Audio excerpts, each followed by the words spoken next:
And what's up, full-time family? It is time for Full-Time MMA Live, and we got a lot to talk about. It is Monday, August 13th, and we might have a 4-hour show like Ariel Helwani today. We'll see where this goes. There's a lot to talk about, as well as I got to let you guys know some news before we get started, like the show as far as not today. I started today at the regular time, 7 p.m. Eastern, but tomorrow and actually the rest of this week and next week, the show is going to be a daytime show because I just picked up a 2-week shift, which is much needed. So I'm going to be at work, you know, normally when we start the show. So with that being said, we're going to get the show started off with a song requested by my motherfucking dog, Mr. Perfect 2005. He said, "What up, full-time? Ready for a great show, brother? Can we get that Khabib intro on the Cardi B beat?" So we're going to do that. I was just going to start off with one song, the brand new one we just dropped yesterday. But since you requested it, let's motherfucking get it. Conor.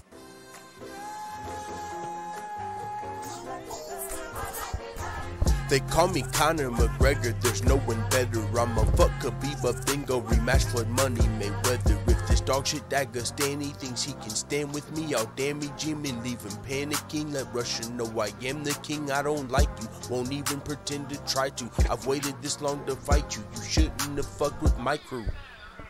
You ambush Artem Lobov in the hotel lobby, so we went and called gang. Now I'm coked up off of Molly, now I'm coming to the stage. So I think that you should probably stay the fuck up out my way. Somebody get me a dolly.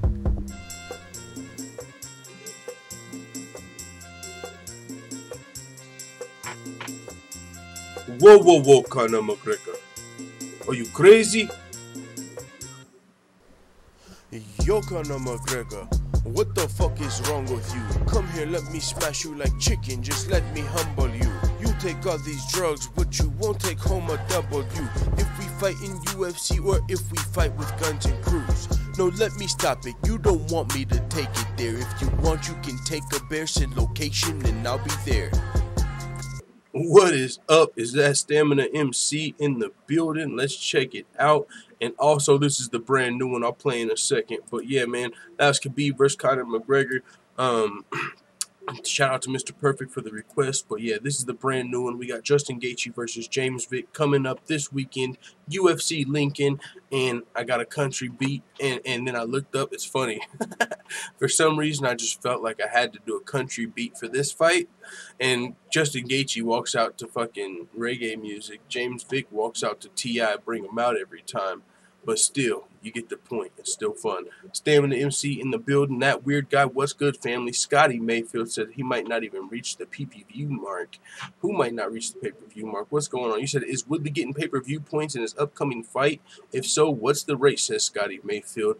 I believe, yeah, Woodley's probably getting pay-per-view points by this time for sure. But I don't know.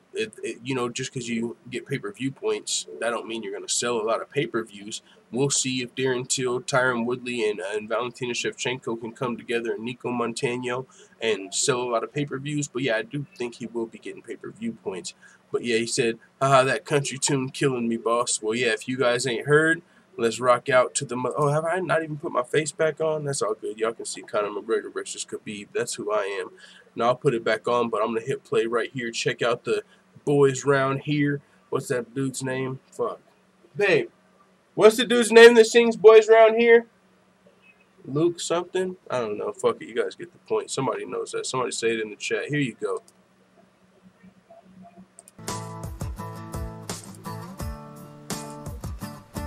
Well, the boys round here don't have no fear. James Vick's been talking shit, so I'ma kick him in his rear. I'ma kick him in his legs, then I'ma punch him in his ear. Yeah, I'ma knock this fucker out, then I'ma buy us both a beer. You see, I've had a long day with training and stacking hay, so I don't got time for all your bitching and whining.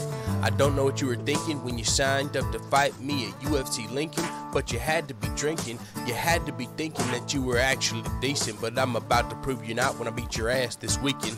They call me Justin Gaethje, and I know you fucking hate me, but the fans all love me, and you they don't fuck with. Beat your ass, then get another truck with the money that I won and give the rest to my honey. See, the boys round here don't have no fear. We're fighting in the UFC and it's just you and me. Sing along while I get me a beer. Yeehaw! See, the boys round here don't have no fear. We're fighting in the UFC and it's just you and me. Sing along while I get me a beer. Yeehaw!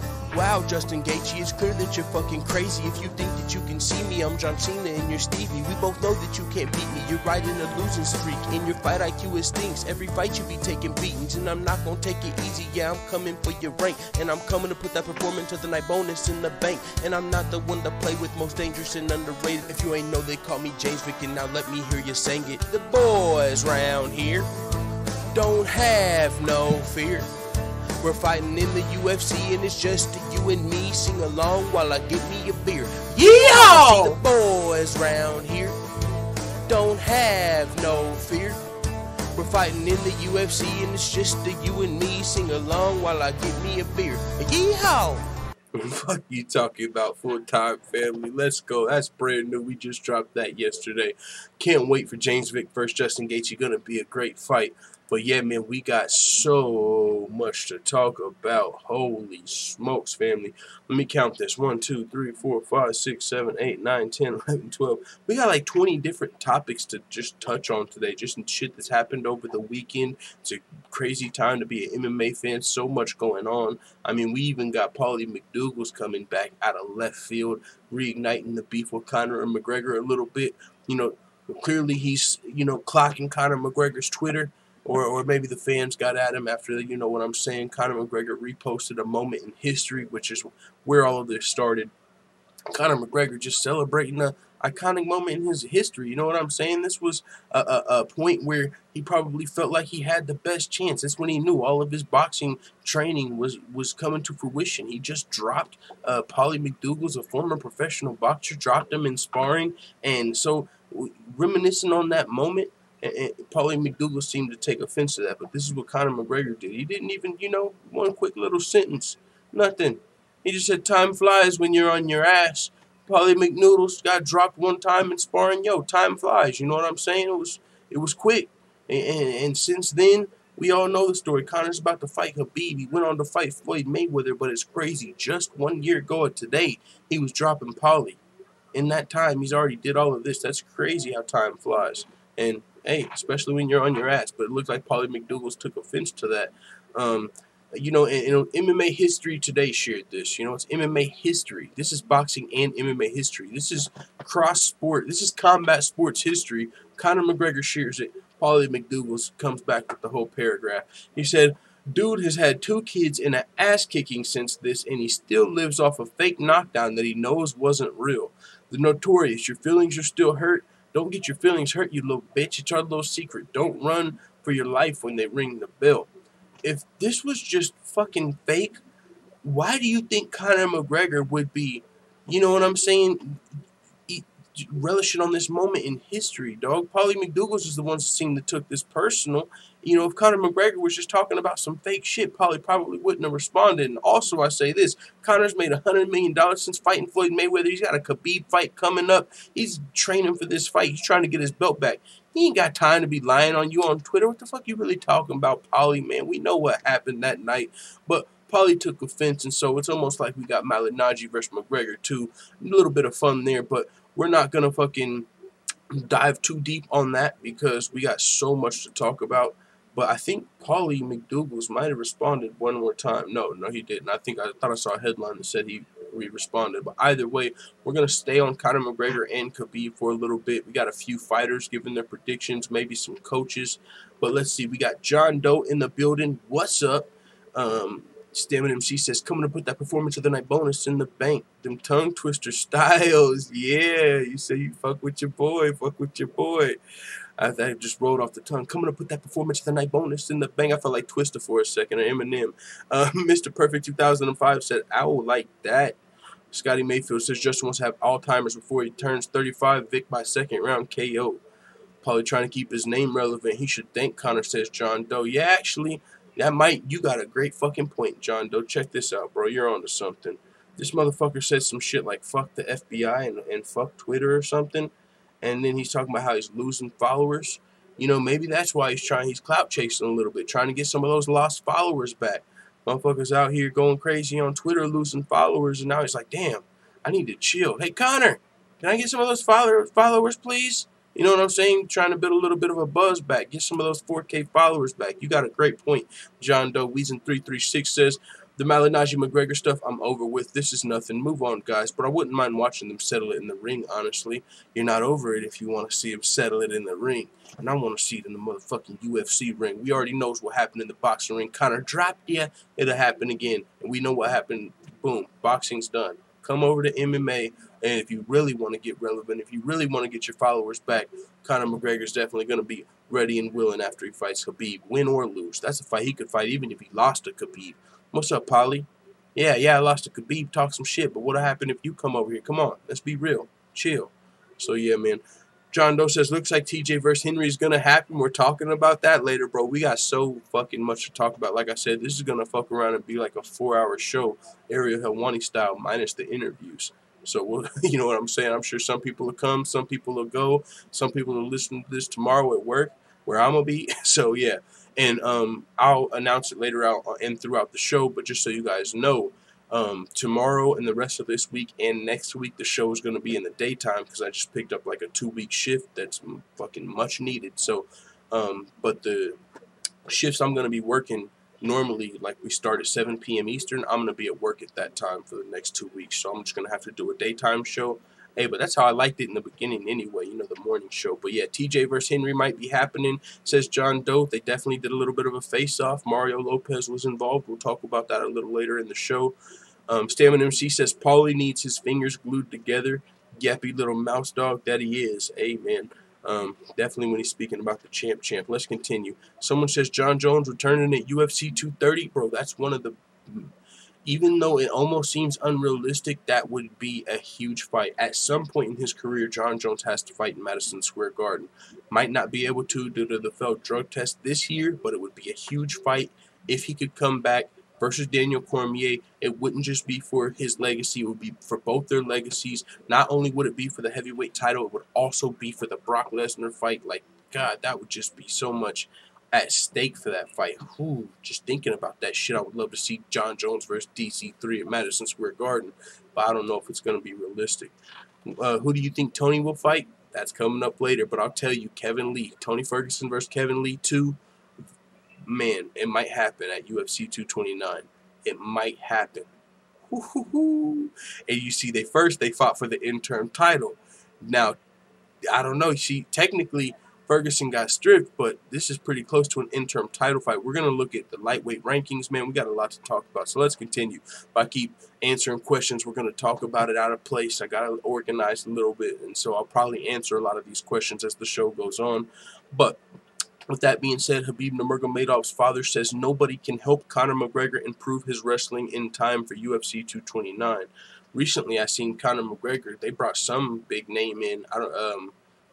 Jordan, I can't think of his name. A big name wrestler though, and he's going to be helping Conor McGregor for this camp. And hey, speaking of Paulie McDougal's, we remember the last time somebody came in Conor McGregor camp. It'll be interesting to see if this motherfucker's a snake or if he actually holds it down. You know what I'm saying? And you get dropped one time in sparring, you fuck around sparring with Conor McGregor, you get taken down or something, you think you're this all-American wrestler, you get taken down unexpected, and now you want to get salty and cry and leave the camp and fucking go fuck around and train with Khabib. I hope that don't happen, but Conor McGregor's definitely bringing in some solid wrestlers you could imagine for this camp.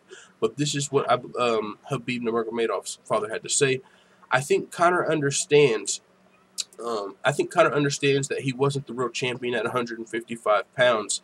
He says he only fought against 2 lightweights, and one of them choked him out. When he took the belt, there were 6 lightweights who were stronger than him.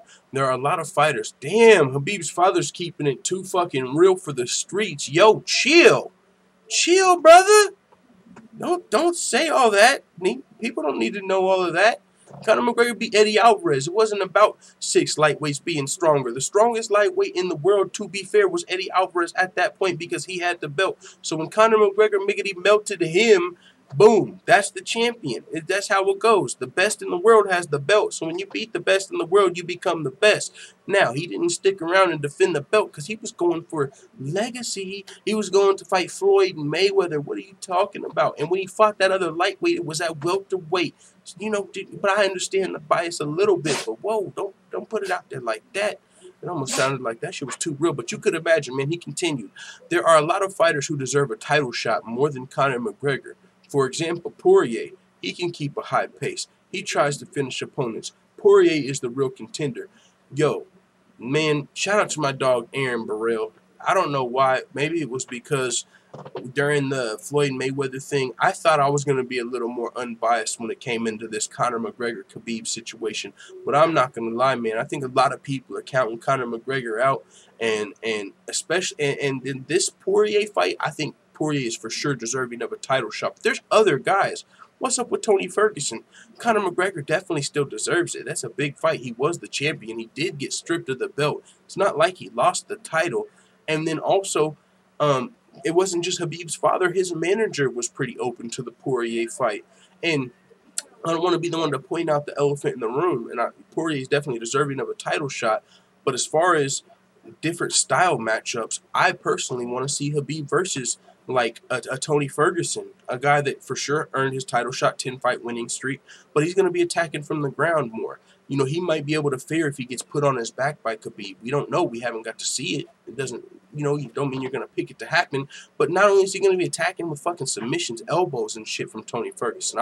So whenever they keep saying Poirier, Poirier, Poirier, I'm like, whoa, what about Ferguson, Ferguson, Ferguson? And he is medically cleared to fight. But on top of that is the Poirier call out specifically, why it kind of, I'm like, okay, it's because he's more of a striker, right? Poirier, when you think of him, he's not coming in here to take dudes down. He's not coming in here to submit dudes. He's coming in here and banging with dudes. He's a great stand-up fighter. He's very well-rounded. But we saw Khabib take on more well-rounded, but mainly stand-up fighters, right? And Edson Barboza, Michael Johnson, and most recently, Ally Quinta.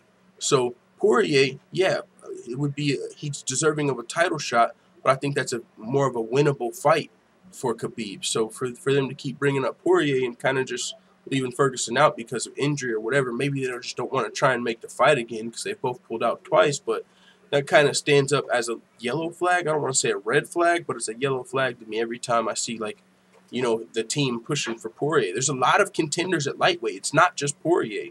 I mean, Alvarez just lost, but you still got Ferguson. Kevin Lee's been calling out Khabib for a while, coming off of a win over Barbosa. I mean, you can't ignore him for much longer. And one more win, and he's right there for a title shot. Of course, you give Poirier the nod over Lee right now, but hey, Ferguson's on the way back. We're going to talk about that a little bit later. But Khabib's father continued. He says, Poirier's the real contender. Conor will not earn the same money in any other fight. Of course, he understands that the 5-round fight against Khabib will be a nightmare for him. Sure, he just has a puncher's chance. But Khabib has never been knocked down. He's never even been wobbled. I think Khabib's chin is strong enough for the lightweight and welterweight divisions. He's very proud of his son. You know what I'm saying? You can imagine that's what he's thinking. He biased a little bit. He continued to say, physically and tactically, Khabib is stronger than Conor. Khabib has better cardio than Conor 100%. Khabib has better wrestling and grappling. We will choke him out, and when we decide to. Of course, Conor's left hand is very dangerous. He can throw a right uppercut, but that's all. Nothing else. Hoo-hoo-hoo. I just have a feeling there's a lot of people underrating the champ. You know what I'm saying? You're supposed to feel like this if you're Khabib's team, but at the same time, you don't want to underrate Conor McGregor. You know what I'm saying? A lot of the stuff he does, there's a lot of truth to what he's saying, though. You give the cardio advantage to Khabib. You give the grappling advantage to Khabib. But, I mean, as far as everything else, not being the rightful lightweight champion and all of this, and even saying Khabib can take shots at welterweight. I mean, I don't know. You know what I'm saying? But we'll see what happens. Conor McGregor definitely going to be hitting you like a welterweight. You know what I'm saying? As far as that left is concerned and that right uppercut. And be careful. Like you said, that right uppercut could be a deadly weapon. And that's not all he has, but you're shooting for a takedown. For one, we've seen a little bit of holes in Khabib's game when he's standing upright. It's been noted. And so that's where the left hand is always going to be dangerous. And when you're shooting for a takedown, good luck. That motherfucking right uppercut might be, you know, the next killer. So, with that being said, man, this is going to be a great fight. But if you're counting Conor McGregor out, just thinking he's about to get ragdolled and powerbombed, man, I mean, Khabib's going to have to get his hands on him first. That's all I'll say. There's a chance. You know, he's definitely going to be the better grappler. And the longer it goes, the chance gets better for Khabib. But at the same time, man, you can't just count out the champ like that. He's not just some fucking scrub off the streets. You know, not at this point. You're crazy to fucking completely discount what Conor McGregor's done. He said, let's put together the best wrestling coaches from Dagestan, Japan, USA, Turkey, and even they will not be able to prepare McGregor for this fight in 3 months. No one can help him. You can't do that in such short time. He needs to start studying it from the beginning. To improve his wrestling in several months, it's impossible.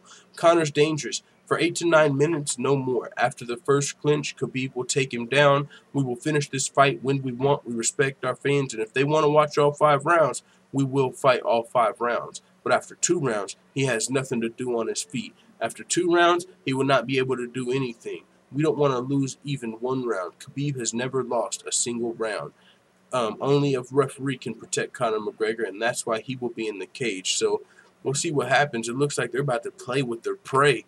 Like, they don't even want to finish him early just so the fans get to see the fight. They want to drag it out. They want to take him down in the first round, not submit him, smash on him a little bit, grind him out, wear him down. Same thing in the second round, and then they just want to fucking play with him for the next 2 rounds. And then, y'all got my boy Conor McGregor fucked up. That's all I'm saying. That's all I'm saying. Y'all think that's about to happen to my motherfucking dog? Y'all got Conor McGregor fucked up. I'm sorry. Conor McGregor's not about to get just played with like food. I'm sorry. It's not happening. So, it is what it is. But I see that narrative. I see how that could play out. But, yo, that would be fucking crazy. Weezen336 says, Lee says he'll be there in case McGregor falls out. Yep, that's coming up. So that's what Khabib's father had to say. We got a lot to talk about. I know some of you guys have already seen some of this stuff, so you're ready to talk about it, but that's why there's so much to talk about today. But sticking on McGregor and Khabib for a second, and that's coming up next to Kevin Lee. But we got a couple fighters making their predictions. Uriah Faber making his prediction for Khabib versus Conor. He said, I think the odds are in Conor's favor because it starts standing in every round. And unless Khabib can take him down over and over again right off the bat, that power is a little much, Faber said. I mean, I could be on the fence on this one because Khabib could take him down 100 times too. But Mystic Mac, man, he beat some good guys. Chad Mendes, Jose Aldos, and those guys don't get knocked out often. Eddie Alvarez, yeah, a lot of tough guys, man. That's kind of where I'm leaning. Like, yo, I see that could happen. He's going to have the likely grappling advantage. But to discount everything Conor McGregor's done and some of the guys he's beat, that's where I think people are losing me. Like, this is a close fight. This is not just a one-sided fight for Khabib, even though he's got the probably better style matchup. At the same time, Conor McGregor's fucking dangerous, and the fight starts standing. Uriah Faber makes a great point. But not only Uriah Faber, also Dustin Poirier is giving his prediction, a guy that could potentially be fighting the winner. We hear Khabib's, you know, they feel like Dustin Poirier is definitely the rightful challenger, as we've been hearing them mention Poirier's name quite a bit lately. But yeah, this is Poirier's prediction. Someone says, does Tony Ferguson have a fight? He does. Tony Ferguson has a fight booked. If you guys didn't know that yet, we're going to talk about that coming up. We don't know the opponent. I'll just spoiler alert. We don't know the opponent. But he said he was medically cleared a few days ago, and he said fight news coming soon today. So the fight's ready. You know, clearly for him to be saying fight news coming soon, you know, I don't think El Cucui's fucking around. So that's why I said earlier in the show, Lee versus Ferguson 2 could very likely happen at UFC 229. Yo, UFC 229's filling out. UFC 229 also just got its second main event. We got main event number 1 that's going to end the show. Of course, we all know about McGregor versus Khabib, but they got a main event now to open the show. Sean O'Malley has officially signed his contract to open up UFC 229. Don't know exactly who it's going to be yet, but second main event for UFC 229. He's about to welcome everybody to the Sugar Show. Cannot fucking wait. Are you kidding me? You fucking kidding me? Sean O'Malley's on the fucking same card as Conor McGregor? Let's fucking go! Welcome to the Sugar Show if you're new. What? What? Let's fucking go. I cannot fucking wait, y'all. I cannot fucking wait. That's just... But we're getting ahead of ourselves. Dustin Poirier, he says, I'm kind of leaning toward Khabib as far as McGregor versus Khabib is concerned. I just don't know if he's going to stop Conor or whatnot, but I'm thinking he's going to get the victory. So he said, I think he has a huge chance. Talking about Conor, he's got great timing, great judge of distance. We'll just see if the takedown defense holds him up or if the cardio holds up. That's all he has to do. The openings will be there. He just has to stand the test of wrestling and conditioning, the physical part that Khabib's going to put on early in the fight. Yeah, man. Damn it, Dustin Poirier. Why you gotta snap me back to reality? Yeah, I'm like on a fucking teeter-totter here. Like, I'm going back and forth. I'm like, damn, I gotta snap back to reality. That fucking cardio is a real deal. Khabib's a fucking cardio monster. We've never saw Khabib get tired. Meanwhile, McGregor, in a couple of his fights, we have saw that now.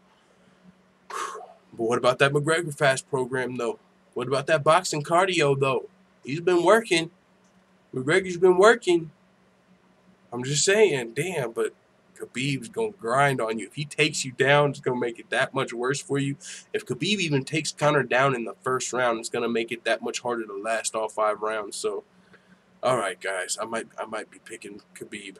Damn it, Dustin Poirier. Why'd you have to snap me back into reality? It is what it is. He's back. Tony Ferguson has a fight. Tony Ferguson, El Cucuy, is back. He was stripped of his interim title at UFC 223 whenever Khabib fought Ally Quinta. But boy, did he deserve. Boy, did he earn that interim title with the 10-fight winning streak in the lightweight division. I mean, came back from in a bad position in that Kevin Lee fight in the interim title fight, and fucking clearly one of the best lightweights in the world. He's back. We know he fell. I believe he was wearing his sunglasses indoors, tripped over a cord, bada boom, bada bang. That cord did have multiple victims. He wasn't the only one. That's a killer cord.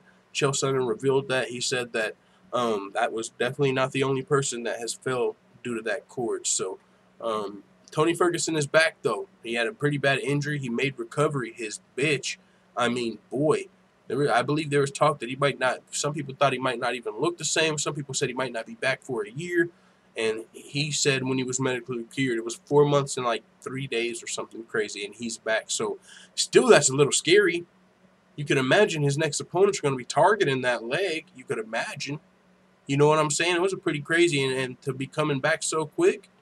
So, with that being said, fight news coming soon.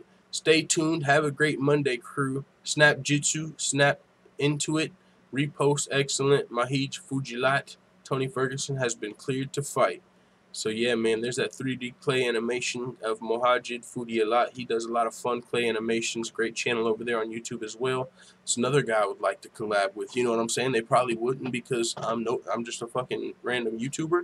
But all of these dudes I think are dope. So, but yeah, Tony Ferguson posted fight news coming soon on his Instagram, which means he has a fight.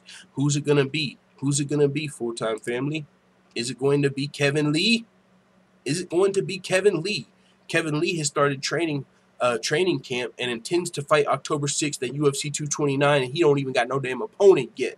He said, yo, this is what he had to say on Instagram. He posted a picture of him cutting weight already in training camp. He said, my camp's already starting without an opponent. Somebody getting their ass beat on October 6th, and I'm not about to go back and forth with you about it. They shook. UFC 229. Y'all fuck with Kevin Lee. Who's he going to fight, though? That's why I had to bring up the UFC rankings, because we just heard Tony Ferguson, fight news coming soon. We've heard in the past, Dana White has said he would love to put Tony Ferguson on the McGregor versus Khabib card just in case shit. As McGregor versus Khabib insurance. If Khabib misses weight, gets injured, if Conor McGregor fucking throws a dolly, whatever happens, if one of them can't make it to the fight, Ferguson will be on that joint, step in, boom, rightful contender. We know he's going to be in there. So no matter what, we got a title fight. So with that being said, Ferguson, fight news coming soon. Medically cleared. Dana has said he would like to put him on the card. Now we got motherfucking Motown Phenom. He wants to be on the card. And he don't care who it's against. Somebody's getting their ass whooped. And that's what he said. He's not going back and forth about it. Now let's look at the UFC's lightweight rankings and see who could potentially be Kevin Lee's opponent or Tony Ferguson's opponent for UFC 229. Now, we got the lightweight standings right here. You can see we got Khabib, he's fighting Conor. Ferguson needs a fight because he says fight news coming soon, so he's going to be looking for a fight. Poirier's fighting Diaz. Alvarez just lost to Poirier. Now, Kevin Lee, he's open. He wants a fight as well. So, if you're talking about in the top 5, the only really available opponents are Ferguson and Lee. Now, there's one other option, which is Anthony Pettis. But with that being said, he would probably be fighting who? Ferguson? And then who would Kevin Lee be fighting? He would have to fight somebody else, like Kevin Lee versus like Iaquinta, because James Vick already has a fight. Justin Gaethje already has a fight. Nate Diaz has a fight. Chiesa might have a fight. I'm not sure. He just lost to Pettis. So there's only 2 names for Tony Ferguson. One is Kevin Lee, and one is Anthony Pettis. Kevin Lee's in the top 5. I mean, just beat Edson Barboza. It's a rematch, the first fight. Yo, if Tony Ferguson fought Kevin Lee at UFC 229, that's a fucking dangerous fight for Tony Ferguson. First fight, Tony Ferguson wasn't coming off of a leg injury, and Kevin Lee had staph infection. This fight, if they fought again, Tony Ferguson would be coming off of a leg injury. Kevin Lee would not have a staph infection. And Kevin Lee already looked good in the first fight, had Tony Ferguson mounted and in trouble before El Cucuy recovered and won the fight. So we could be looking at Ferguson Lee too, and I'm not going to lie, it would be a great time for it. I mean, maybe not so much for Tony Ferguson, but he could, you know what I'm saying? If something happened to the main event, he could step in. So holy smokes, what's going to happen at UFC 229? And then on top of that, the motherfucking Sugar Show's opening up the card? Are you kidding me? What are we really talking about, man? What a fucking time to be an MMA fan, especially a part of the full-time MMA family. The fucking, we're in the engine and the front car of the Sean O'Malley bandwagon. You know what I'm saying? Everybody wants us to get derailed, but we're motherfucking swerving and riding until the wheels fall off. We cannot wait for UFC 229. On top of that, McGregor versus Khabib, maybe Lee versus Ferguson 2. You guys know this card. If they already announced McGregor versus Khabib, you could imagine the rest of the fucking fights are about to start being announced as well. They're about to start selling the tickets. They got to have this fight card announced. We're about to be getting some big fight news. O'Malley's next opponent opening up for McGregor and Khabib should be announced soon. Tony Ferguson's next opponent to be announced soon, and this is just 229. We still don't have a main event for 230. 231 is still in Canada. 232 is still the end of the year. Holy shit, this is about to be crazy time for a fucking MMA fan. What a time. Everybody's back, man. These next 4 months are going to be crazy. So with that being said, man, let's continue. What do we got next? I believe, yeah, the Kevin Lee. We got Mayweather's camp issuing a statement in support of Conor McGregor against Khabib Nurmagomedov. You can imagine, I mean, you know what, unless they were just being salty, you know what I'm saying? Like, oh, fuck Conor McGregor. Anybody he fights about to whoop his ass. And if he wins, who knows? They could be getting a fucking another $100 million rematch. Of course they're rooting for Conor McGregor. They're trying to come in and get that rematch, I would imagine. But this is what he had to say, you know. They probably look at it as easy money. But what they don't realize is as time goes, Floyd Mayweather's just sitting on his ass while McGregor's getting in shape whooping ass. So with that being said, Conor McGregor might win the rematch. That's all I'm saying. No, but this is what Leonard Ellerby had to say. I expect McGregor to go in there and put out a dominant performance. Khabib is a very tough, but what more can you say about the double champ?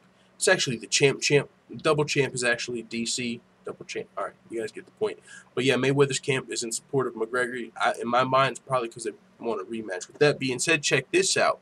We actually got some words from TJ Dillashaw himself. He's calling out Gervonta Davis, calling his bluff. He ain't playing that shit. Oh, listen to what TJ had to say, man. But first, if you missed the Twitter exchange, we did a video on that. They've been going back and forth on Twitter. I'll give you a little bit of, if you don't know what's been going on, what's led up to this. But at first, you know, Gervonta Davis called out TJ Dillashaw on Twitter, but he didn't tag him. You know, he said, hey, I want to fight the guy that fought Cody.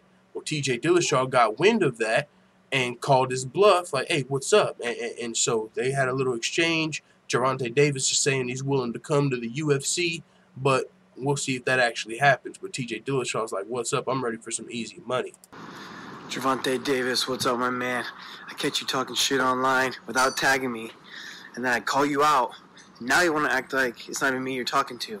Man, it's just pathetic. Let's get this done. I'm ready. Bring it. Gervonta Davis, what's up? But yeah, that's what TJ Dillashaw had to say. He didn't even tag me, you know, and he said that guy that fought Cody. So maybe he didn't know TJ Dillashaw's name, but if you were just watching the fight, how the fuck did you miss it? TJ Dillashaw! Well, whatever they were saying when they announced the winner during the fight, if you were watching the fight, how you missed the name. So you didn't tag him. Maybe you didn't want him to see what you were saying. Maybe you didn't think he was going to get wind, you saying you wanted to fight him and respond to you and call you on your bluff. But now TJ Dillashaw is really calling you out. He's amping it up. He's saying, make it happen. There's been talks of Floyd Mayweather coming over to the UFC. So fuck it. Champ, bring it on over here. You know, let's see if a boxer can do it. We ain't even got to change the rule. You know, for Floyd Mayweather, he was coming over. We were talking about changing the rules up and shit. Gervonta Davis was talking big and bad like he was ready to come over and fight in the UFC. So it is what it is, man. You know, it ain't like TJ called him out to a boxing match. He spoke, so let's see if he's going to put his money where his mouth is. But Dillashaw is ready.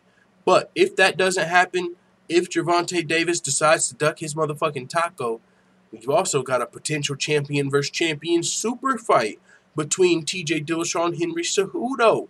Now, whoa. Now, actually, I was going to bring up the fact that Demetrius Johnson deserves an immediate rematch. But he himself said he was injured. And so if these guys are healthy and trying to get a fight in the meantime, in between time, there's definitely time for that. Both of these guys have talked about going to each other's division.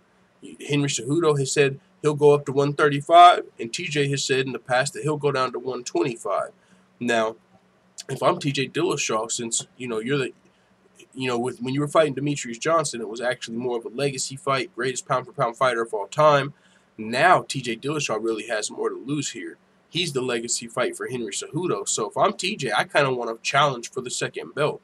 You know, Henry Cejudo, he's very talented. I mean, I don't know if he can beat Dillashaw at bantamweight, but I'm not going to lie. That's a great fight I would want to see. But either way, it looks like we could be seeing it soon as they've squared off. Wherever Mario Lopez was on Extra TV's Twitter, you can see the first face-off of a potential super fight, champ versus champ super fight between TJ Dillashaw and Henry Cejudo. Bring him out. A little. Bring him out. I want his head on the plate. Come here, TJ. I'm gonna have to sit. Careful what you asked for, brother. Now look, Taking we that got belt from you. this is a cool moment right here because we got two UFC champions right here, very dedicated, and they're talking to each other right here. Now, obviously, y'all respect each other, but you feel very confident if the fight were to happen. Absolutely, I'll run through him. Taking that belt right off his shoulder. Oh, Henry, you have no you ain't problems. taking my baby. Oh, yeah. Hey, it's I'll come to your house and take it. It's the golden rule. The guy with the gold makes sure. I got more gold than you, brother. Both you guys all got gold right here, so. I know, I got more gold than you know that. How would you approach it? How would y'all approach it? How would I approach it? I'd knock him out. All right, that's to the point. Henry. The last time you fought a flyweight, you got knocked out. Remember that? The last time you fought a flyweight. No, please. We all take losses early in our career. You're gonna get it. Yep. You're gonna get it. I hope either you come down or go up. I'm coming down on you. I'm taking that right off your shoulder. That's mine, baby. I gotta be there. I got the first round. Good luck to these gentlemen. Please check out UFC flyweight champion Henry Cejudo in his next fight, and UFC bantamweight champion TJ Dillashaw. Can't wait for this, gentlemen. Oh shit! That sounded like that was a fucking fight announcement, you guys. It's happening, and you heard what TJ was saying. He was fucking saying that I'm coming down to take your belt. He's going down to 125. That's a good move from TJ because, you know what I'm saying. Even if you lost the fight at flyweight because you're cutting the weight, you don't lose your belt at bantamweight. So, damn son, that I didn't watch that before this. This fight's happening. Yo, what the truck? And they was talking some good shit too. He said, yo, last time you fought a flyweight, you got knocked out. Ooh, y'all think Demetrius Johnson would have ever said that line? Y'all think he would have said that if he was fighting TJ? Last time you fought a flyweight, you got knocked out, motherfucker. I don't think DJ would have said that. Let's go. We got a fight on our hands, full-time family, and Demetrius is injured. So it's not like he's really getting slighted. Of course, he deserves an immediate rematch as soon as he's healthy. But Henry's healthy. TJ's healthy. Champ versus champ. TJ's still coming down to 125. Wow.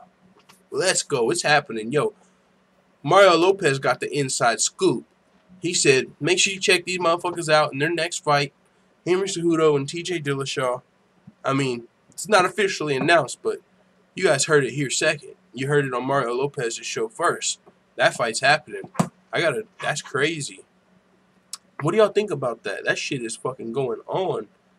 Let me check out the full-time family before we continue. Seismic Shark said TJ got all those options. John Doe said Gervonta need to call out Loma if he wants to be great. Yeah, I've heard that Gervonta's ducking Loma. What's up with that? I'm not the biggest boxing fan, but that's what everyone's saying. You'll fight TJ, but not Loma. What's going on, brother? MMA Addict said boxing Gervonta, MMA TJ, obviously. Yeah, that's what I'm saying. And he's talking about MMA, so we're talking TJ. Like Alexi said, hell yeah, white belts, baby. TJ. White belts in the building. What's going on, Life Alexi? What's up, white belts? All everybody that hit the subscribe button. If you're new, make sure you do me that solid and hit the subscribe button. That'd be much appreciated. That weird guy said TJ by leg kicks from hell of a feint, 2 into takedowns. Fight's over. Come on now, different sport completely. TJ ain't boxing that man. Scotty Mayfield says TJ would kill Davis in under a minute. No chance. What do y'all think about Cejudo versus? Oh, 230 confirmed. Oh, Pinhead said it's confirmed. Are you lying? But yeah, that's a great fucking place for this fight. Well, are you saying that it's actually confirmed, or are you just saying from that we can imagine that it's probably happening at 230? We needed a main event for UFC 230. This would be a champion versus champion super fight, so it might be TJ going down. Is that already announced? If not, that would we needed a main event. Kenshiro Ryu said, yo, motherfucker, you stole everything I worked for, Henry. Demetrius Johnson, hell yeah, man. But Demetrius, remember, he said something about TJ needing to come down and fight a contender first. And Susie Campos said, no, DJ's too nice. Yeah, that's what I'm saying. I don't think he would ever ran that line. Motherfucker, you got knocked out twice. And he would have had a better one. He could have said, you got knocked out by a flyweight that I already beat twice. You know, because he's got wins over Dodson. Love Cruz, but he's always injured, said MMA Addict. Yo, I can't believe, low-key, this fight just got announced in front of our face. Like, I didn't even expect that. I didn't watch that before we got on here. And that fight's happening. That was some fucking great back and forth, too. Some trash talk. I was like, Whoa, first TJ was, then he dropped the bomb. You got knocked, last time you fought a flyweight, you got knocked out. Like, oh, shit. Damn, Mario Lopez about to have to get in between these motherfuckers. Yo, chill. But now with that being said, UFC 229 has a second main event with the addition of Sugar Sean O'Malley. He took to Twitter and said UFC now has 2 main events, one to start the show, one to end it. If I wasn't fucking worried about y'all's eardrums, I would be screaming right now. Let's fucking go! You kidding me? Who y'all think he's gonna fight? We gotta look at these bantamweight rankings. We gotta go to Sean O'Malley's Twitter because he might have gave a couple of hints. Let's see. The Sugar Show returns October 6th in T-Mobile Arena. So excited to go out and perform. I fucking love you guys. I not only do this for yourself, but for myself, but for you guys. Let's go to his Instagram. But first, I want to see. Late edition Sugar Show comes to the Helwani Show. He'll be joined by Sugar. I gotta check that out. Ariel Helwani on the MMA Hour. Gotta check that out. The Sugar MMA news got me excited. Sugar Sean, Conor Mack on the same card. Bless the MMA gods. Are y'all fucking ready? Alright, let's see what he said on Instagram. See if we got any hints. Actually, first we're going to check the thread on his actual. Let's see. Who's it going to be, though? Sugar Rashad Evans has not passed the name Sugar to you. You're using it illegally. Please cease and desist. Yeah, right. Actually, in his last fight, Sugar Rashad Evans said that's Sugar Sean O'Malley, and since then he's retired. And Rashad Evans himself said Sugar Sean O'Malley after his fight versus Sukumthov. So, with that being said, yeah, that's just somebody trolling anyway. But who's he fighting, man? What the fuck? Is Alejandro Perez? I know that's a target, but I didn't think he was accepting the fight. Jose Quiones 20 minutes ago, don't lie. Oh shit, we got an opponent? I'm 100% looking to take El Taco's head off. My motherfucking dog. And nigga said El Taco. You gotta chill. Oh, let's fucking go. I want to shut the show down. We gotta announce the fight, but we're gonna wait. We got work to do. We got work tomorrow. Show's going to be in the daytime. Who is this Jose Quiones character? I know I've heard the name, but I don't think he's in the top 5 for sure. But that's all good. We might not get a top 15 opponent, but we'll take him where we can get him. Jose Quiones. Is his nickname really El Taco? UFC. Jose Quiones. Boxing and ground and pound. Holy shit. 4-fight win streak. Lost to Alejandro Perez, but he beat Leonardo Morales, Joey Gomez, Diego Rivas, and most recently Teruto Ishihara. What's going on here, full-time family? I'm looking for a very winnable fight. I'm not looking to be building no Mexican prospects off my dog's head. What's going on here? No, Sean O'Malley's going to be a step up from Teruto for sure. But this guy's on a 4-fight winning streak. If Sean O'Malley beats this guy, he's the motherfucking truth! Let's see what happens, man. Diego Rivas, though, that was a pretty good win for Jose Quiones, and he won it pretty decisively. Yeah, man. It's going to be a tough fight. We'll see what happens, though. We'll see what happens. I'm picking my dog, Sugar Sean O'Malley, by motherfucking submission. I'll tell you that much. He's looking for some type of finish. He really wants a KO, but I'm thinking he's going to get the finish.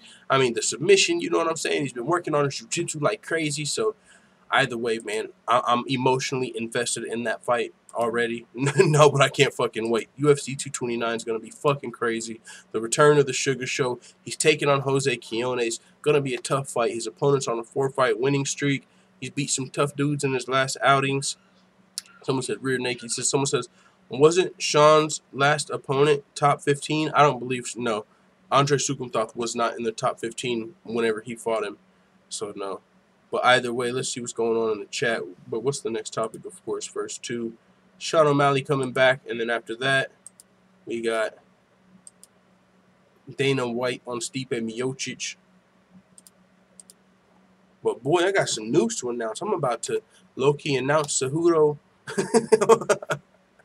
I'm about to motherfucking not announce it, but I'm about to make a video on why we believe that Cejudo versus Dillashaw could be headlining 230. We need a headliner, right?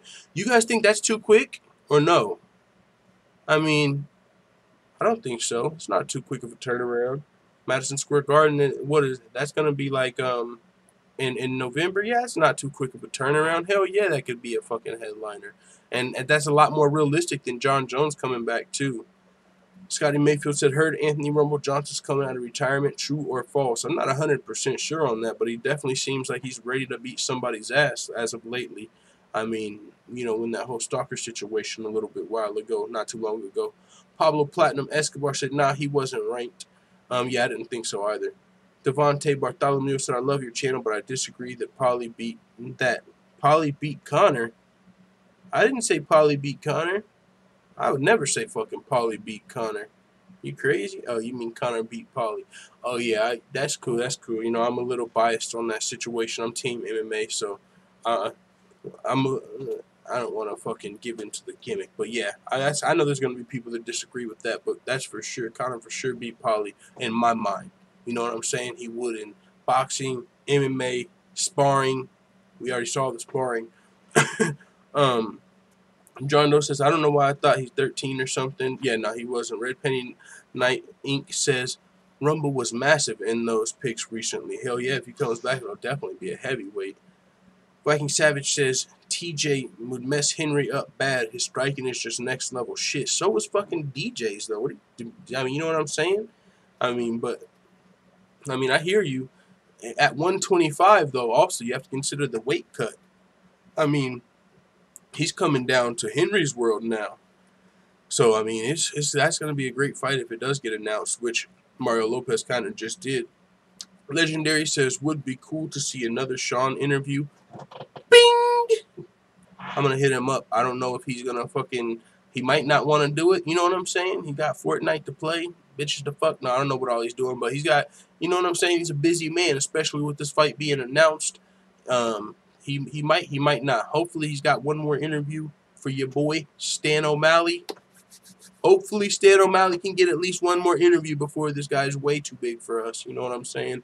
Because even though we're the captains of the bandwagon, I know how it is. It ain't about that he's too big for us. It's just that fucking, you ain't got time, man. You got a million people asking you for interviews. You still want to do shit yourself. You got obligations at this point. So if he actually gets a win on the same card as McGregor and Khabib, I just ain't going to be that guy that's fucking always pestering. Hey, can I get another interview? I'm not going to be that guy unless he reaches out and wants to get back on the show. It's always an open invitation. But I'm not going to fucking try and fucking clout chase off his ass like that. You know what I'm saying? But I'm going to see if I can get one before the fight. I'm going to get on that right after the show. Low-key, my fucking girl lost her phone a while back. I got to see if I still have his phone number in the cloud. But I got him on the Xbox and his motherfucking email. So I'm going to try and reach out to him and let him know Stan O'Malley needs one more interview before you shoot to the moon. So, yeah, we'll see if we can get that. And if we can, my motherfucking dog, you know what I'm saying? I can't wait. I can't wait. I'm about to email him right now while we're on the show. What you talking about? John Doe says, yeah, TJ has better striking than DJ in my opinion. Yeah, but you got to think about the weight cut. You guys think he's going to look like the exact same TJ at 125? I'll admit, we've seen some guys that, like Alex Perez on the same card, he fucking fights at flyweight and weighed more than Cody Garbrandt on fight night. You know what I'm saying? So, from the video, it looks like Conor whooped him, but I guess you can argue we don't know exactly what happened. Yeah, that's what I'm saying. The video, all I got is the video. That's all I got is the video. Video kind of popped him and dropped him. Scotty Mayfield said, why aren't the fighters getting an increase in pay from the new ESPN deal? Because the UFC's in debt, bro. They had to, like, take out a big loan, you know what I'm saying? So, no, I'm being a little sarcastic, but I do think that's got a lot to do with it. You know, they can't just shell out a bunch of cash. They got to pay off this debt. You know, anytime there's a big debt, that's always a good excuse for, you know, not saying it's an excuse, it's reality. If you don't pay off your fucking loan, then your business can collapse. You know, you got to pay off you got to pay your bills. So they took out a big loan to buy the UFC. So now they got to make money to, of course, pay the fighters, the salaries, and all of this other shit. But they also got to pay back that loan. Now, in one hand, I hear that, but on the other hand, it's like, well, man, the UFC, even though they're one of the newer sports, they're definitely one of the fastest growing, and they make a lot of money. You know, you think about all the sponsors and the new TV deal. So, I mean, I would imagine they're going to start, you know, actually putting a pretty nice dent in that loan, because it seems like they're making some money. So maybe once they get a little more from under the loan, fighters' pay will increase a little more. But hey, it is what it is. You know how that goes. Seismic Shock said, "You're going to reach out to Robin Black for an interview?" Yeah. Fuck it. I don't even know. Yeah, I'll reach out to Robin Black. That's a guy that, I mean, you know what I'm saying? If some unranked fighters ain't even responding, I'd be surprised if he responded, but fuck it. It doesn't hurt to try. Closed mouth don't get fed. You know what I'm saying? I'll reach out. What up, bro? Big fan. Would love to, you know, have you on the show sometime. Maybe he would be down for that. That'd be crazy. John Doe says, Scotty, UFC is a business. That's why. Yeah, they got to make the most money possible. You know what I'm talking about? Pinhead says Cejudo's an Olympic gold medalist in wrestling. Exactly. He said he wants 3 belts, honestly. That's why he wanted to go up. He said, I want the Olympic belt, flyweight belt, and the bantamweight belt. 3-time gold. What the time, man? Nachos Fries are back, says Bars ENT. Hey, El Tacos are back in town. I'm not even... See, this is how I got in trouble with the Terrion Ware situation. Oh, shit, son. Much appreciated, Scotty Mayfield, for joining the full-time family, hitting that subscribe button. We're now at 7,009. We are growing, full-time family. Let's go. No, I appreciate that, Scotty. But, yeah, that's what I was about to talk about. I was saying, that's how I got in trouble with the damn Terrion Ware situation. I was just too hyped, rooting for my dog. Shout out Mally. Smoked him like a joint. He said it before the fight. So now the same situation would be if Sean O'Malley wins this fight. And I'm like, oh, he just fucking beat El Tacos. You know, it's like, damn, I can't call him El Tacos just because Sean O'Malley did, even though that's my dog. That's how you get in trouble. Not in trouble, but you know what I'm saying? That's how you get fighters, you know, in their feelings. And, I mean, what the fuck are they really going to do about it? But at the same time, I don't want to be that guy that's on here fucking, you know, disrespecting fighters as far as calling them out of their name, because I don't feel like that's my spot. You know, it's one thing when you're Sean O'Malley building a fight with him. It's another thing when you're just a fan on here, you know, calling fighters out of their name. I don't know, but it is what it is. I'm definitely hyped for the fight. Can't wait. And I like the trash talk from Sean O'Malley. But with that being said, it's getting hot as fuck. And we still got quite a bit to talk about, so let's continue. Dana White on Stipe Miocic. Every time I turn around, he feels disrespected. I believe he said this on the UFC Unfiltered podcast. Yeah, I remember listening to that. He says, I don't know why Stipe always feels like we're disrespecting him. We're not. He said, we have a lot of respect for Stipe. I think he feels like it took him a very long time to get his title shot, and he felt like it took longer than it should have. Every time I turn around, he feels disrespected. He's anything but disrespectful. Completely opposite. I don't know. He said, obviously, you saw that we set up the fight with Cormier to fight Brock. That would have been Stipe. If Stipe won the fight, no disrespect to Stipe, it's just something that was in place before the fight even happened. So, you know, but as of right now, and yeah, we know Stipe has felt disrespected, but, you know, and he might even be feeling it again after losing the title, because some people pointed out how he didn't even get a post-fight octagon speech, and then on top of that, he's not getting an immediate rematch. But that's, in my mind, that's literally just, you know, business. For one, it's kind of hard to get. Well, we've heard people that are against even interviewing fighters right after they get knocked out. So that's one thing. But aside from that, you got Brock Lesnar coming in the ring to fucking do whatever he's going to do. We don't really got time for a, you know, if you interview the winner first and he calls out Brock Lesnar and Brock Lesnar comes in the ring, what are we going to do? You know, after all of the antics and everybody's pushed and everything happened and Brock Lesnar's on the mic. Oh, yeah, by the way, Stipe, by the way, come back over here. Everybody, I know you just saw all that awesome shit, but Stipe wants something to say. Just, you know what I'm saying? Like, I don't know if that was disrespect. And then as far as not getting an immediate rematch, like Dana White said, if Stipe would have won, DC wasn't getting no damn immediate rematch either. It wasn't an immediate rematch for anybody in that fight. Brock was getting the next fight. If Stipe wins the fight, then he's fighting Brock. DC won the fight, he's fighting Brock. But Stipe Miocic, you know, where some of his fans might take that as disrespect because he's not getting an immediate rematch. No respect for Stipe Miocic. But Dana White's like, I don't know what he's talking about. We respect the dude. So, moving on. Rose Namajunas discussing time off and Joanna Jedrzejczyk's recent comments. We talked about this a little bit on the video. One of the only things I'll point out here, a couple of the things, but one of the things is she says that there's no clear-cut #1 contender at strawweight right now, and in my mind, that's been Jessica Andrade ever since she ragdolled Claudia Gadelha.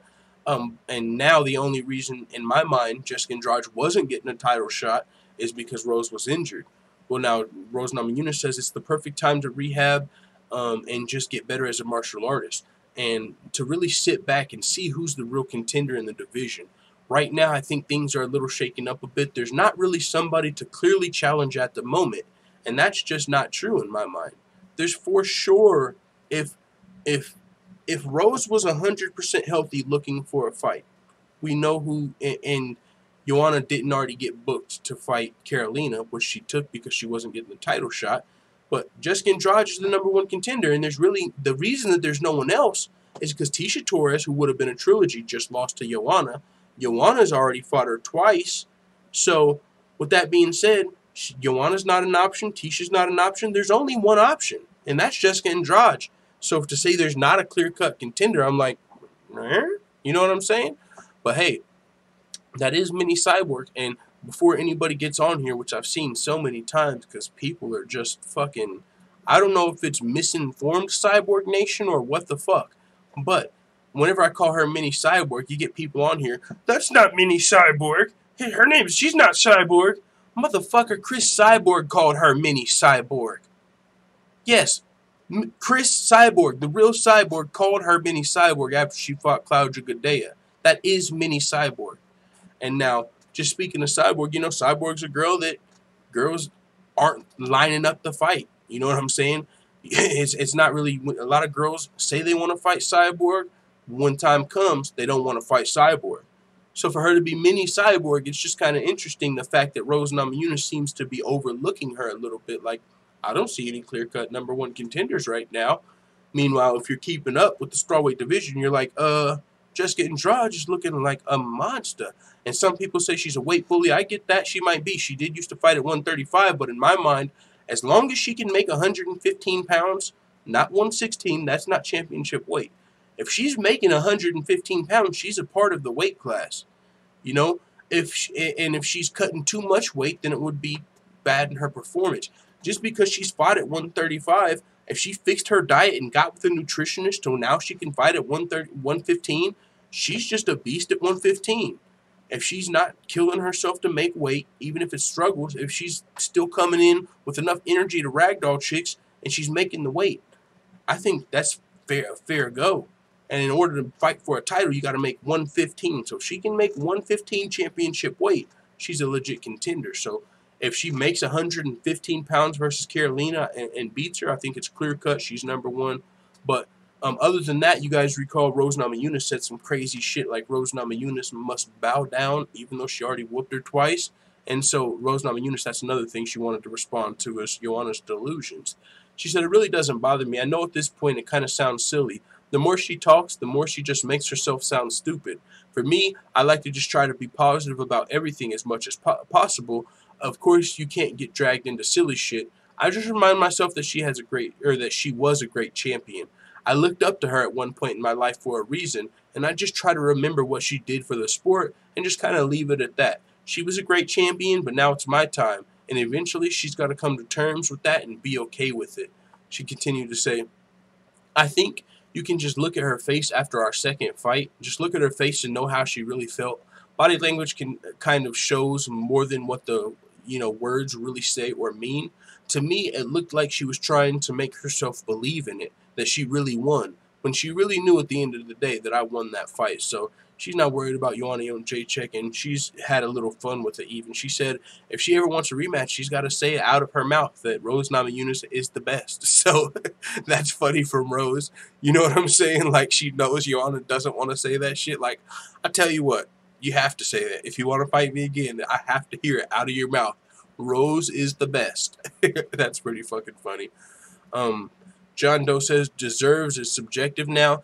Yeah, I guess. I mean, it for sure is. But if you're talking about the strawweight division, I don't know if that's what you're still talking to or if that's what you're responding to. But deserves, if you're talking about the strawweight division, we can just look at the top contenders. We just had the rankings pulled up. Is this the same tab we had it on? I think so. Yeah, here it is. Let's look at the strawweight contenders. I mean, Joanna not getting a title shot. Claudia just lost to Jessica. Carolina's fighting Jessica. Tisha just lost. There's literally not even a person close to the #1 contender aside from Jessica Andrade. Unless Joanna Jedrzejczyk, you know, who's always been the queen. But since you already lost twice, it's not like that. You know what I'm saying? So Jessica, in my mind, sticks out like a sore thumb as far as who's the next contender. But yeah, other than that, man, Rose Namajunas having a little fun with Joanna. We'll move on from that topic. You know, we'll wait until Rose is healthy before we go that route. You know what I'm saying? But what this reminds me of, and people might disagree, what it reminds me of a little bit is Nico Montano, Valentina Shevchenko. And I know it's different. I'm not saying Jessica Andrade is Valentina, but I'll just say, you know, Valentina #1 contender, and Nico Montano was injured, and she was like, well, if she wants to wait for me, then, you know what I'm saying, then she can wait. But yeah, you know, she was injured. So now Rose is injured. Jessica Andrade is the #1 contender, and she's like, I don't even see a #1 contender. So Jessica Andrade is going to clearly make that, you know, at UFC 228, she's going to make her case. There's only one person in the top 5 that could even fight for the title, and it's going to be the winner of Carolina and Jessica Andrade. If Carolina wins, maybe we get to see her fight Rose. I think it might be a rematch if I'm not mistaken. But either way, the winner of that fight likely fights for the title. And Jessica Andrade is also coming off of a crazy performance over Claudia Gadelha on top of that. So,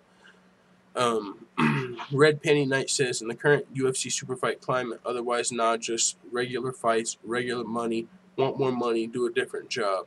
Yep. John Doe says, yeah, Red Penny Knight says, not looking for a featherweight, not looking for a featherweight. Clayton Funky.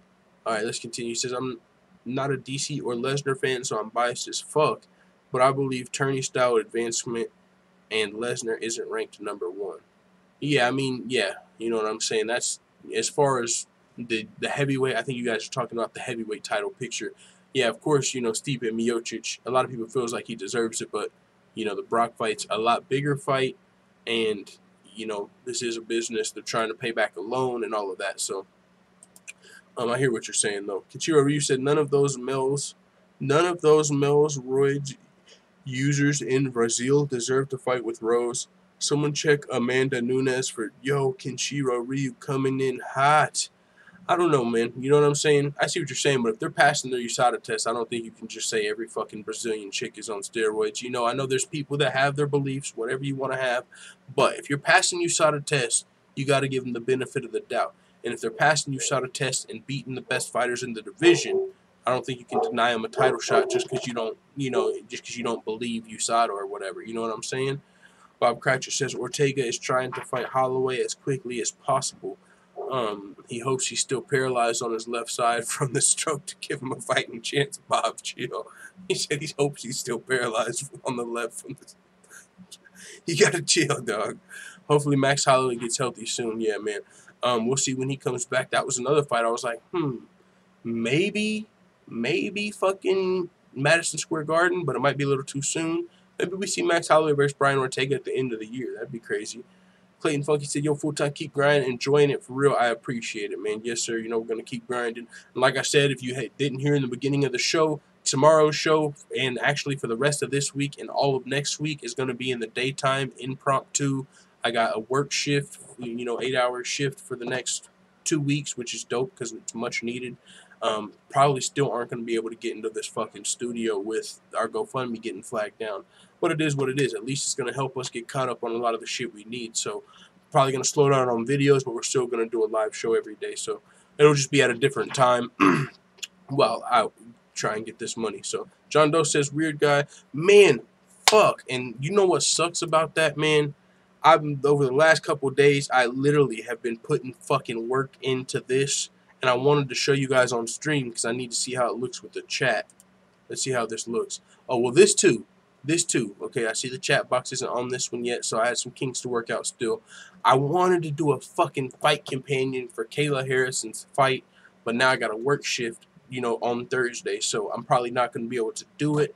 I'm not even going to be able to watch it. I'm gonna have to report on it fucking later that night. Fuck my life. I really wanted to see that and watch that with you guys, but it is what it is. Fuck around and call in that day. No, I'm not going to call in because I need the money. But, man, I wanted to do the fight companion. I even had, hold on, where's the predictions mode? Yeah, look. We even had the motherfucking Kayla Harrison versus Josette Cotton predictions. You see the chat in the Mystic Ball? Motherfucking 1 in the chat for Josette Cotton, 2 in the chat for Kayla Harrison.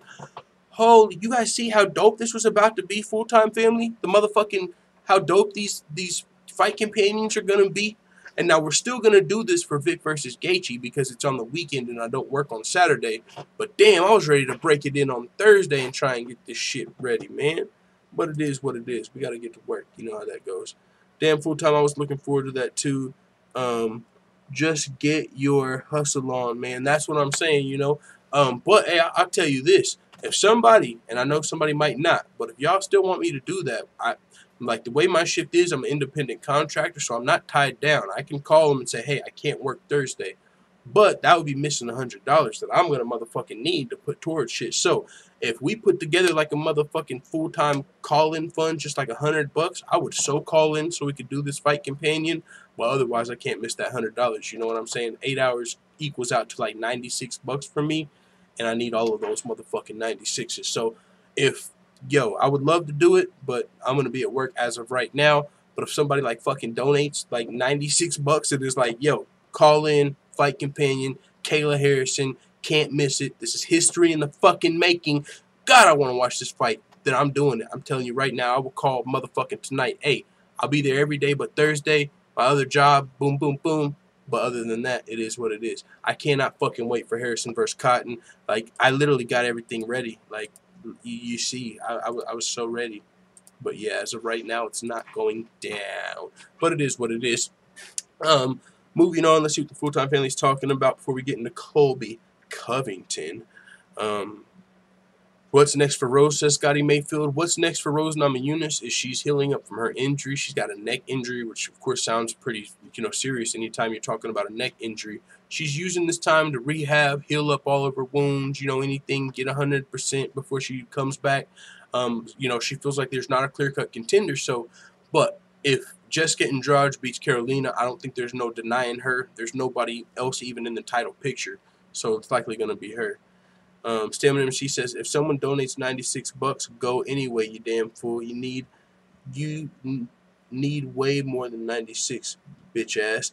Yeah, but the thing is, if I got donated $96, that would make up for the 96 I was gonna make. They wouldn't donate the 96 if I just went to work.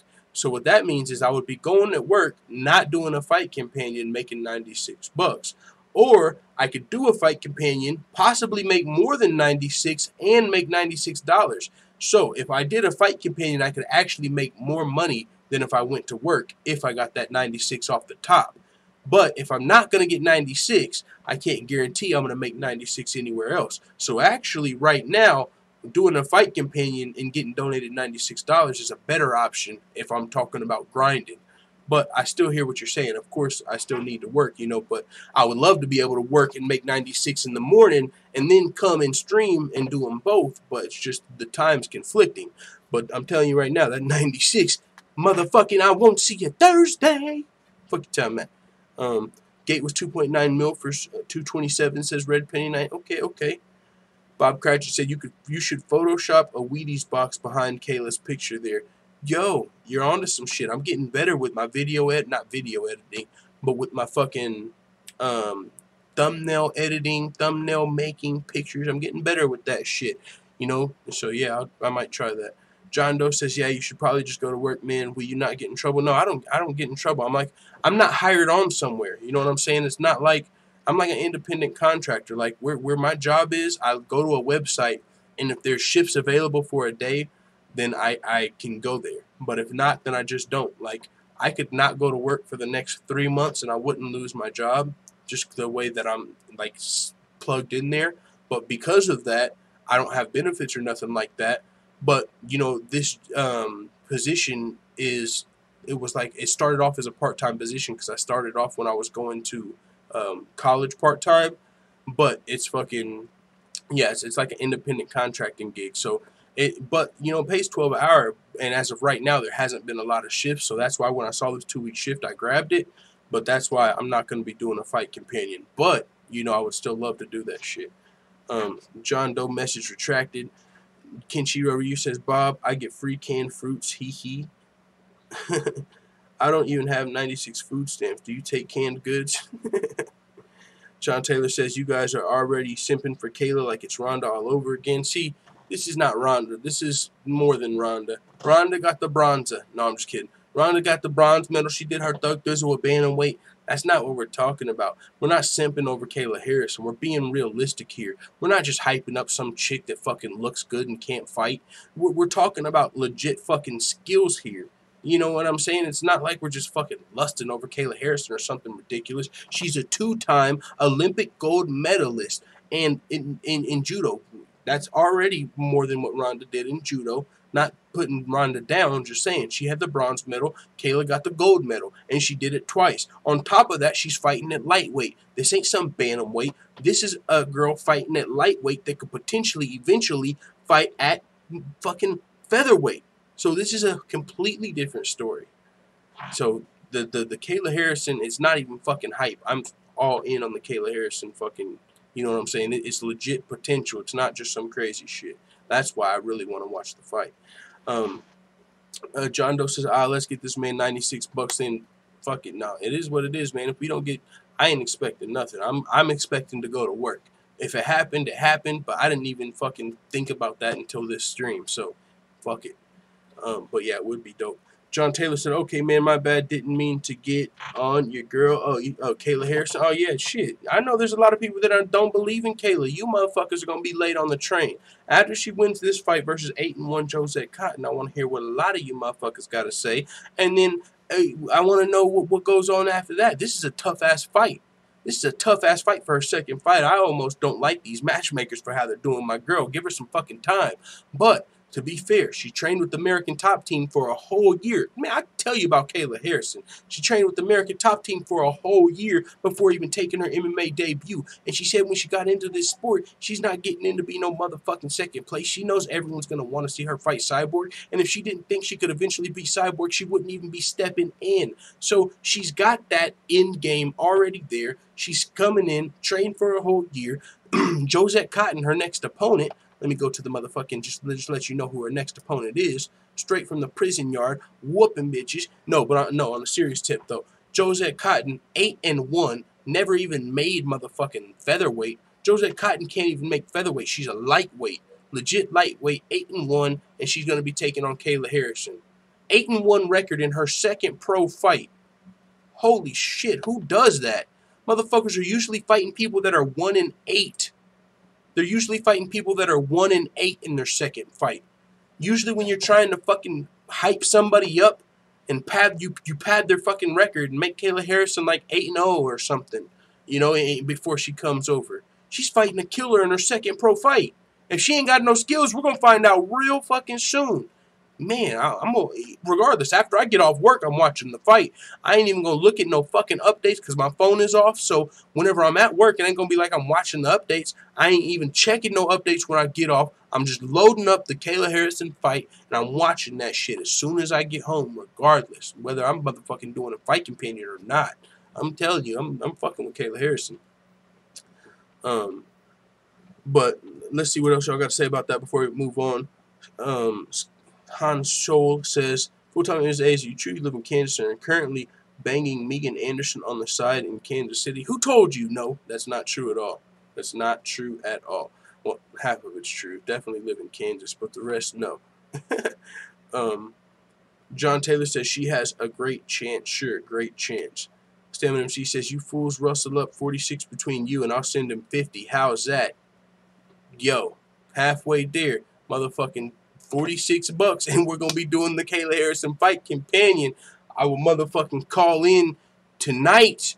I will call in tonight and let him know, give him an hour in advance, and that's how it works. See, because I can call him and somebody else, a different independent contractor, which is a fancy word for substitute, a different independent contractor can just take the shift for Thursday. You know, I give them a whole 24 hours in advance. They ain't missing nothing like that. So motherfucking 46, and we're in there.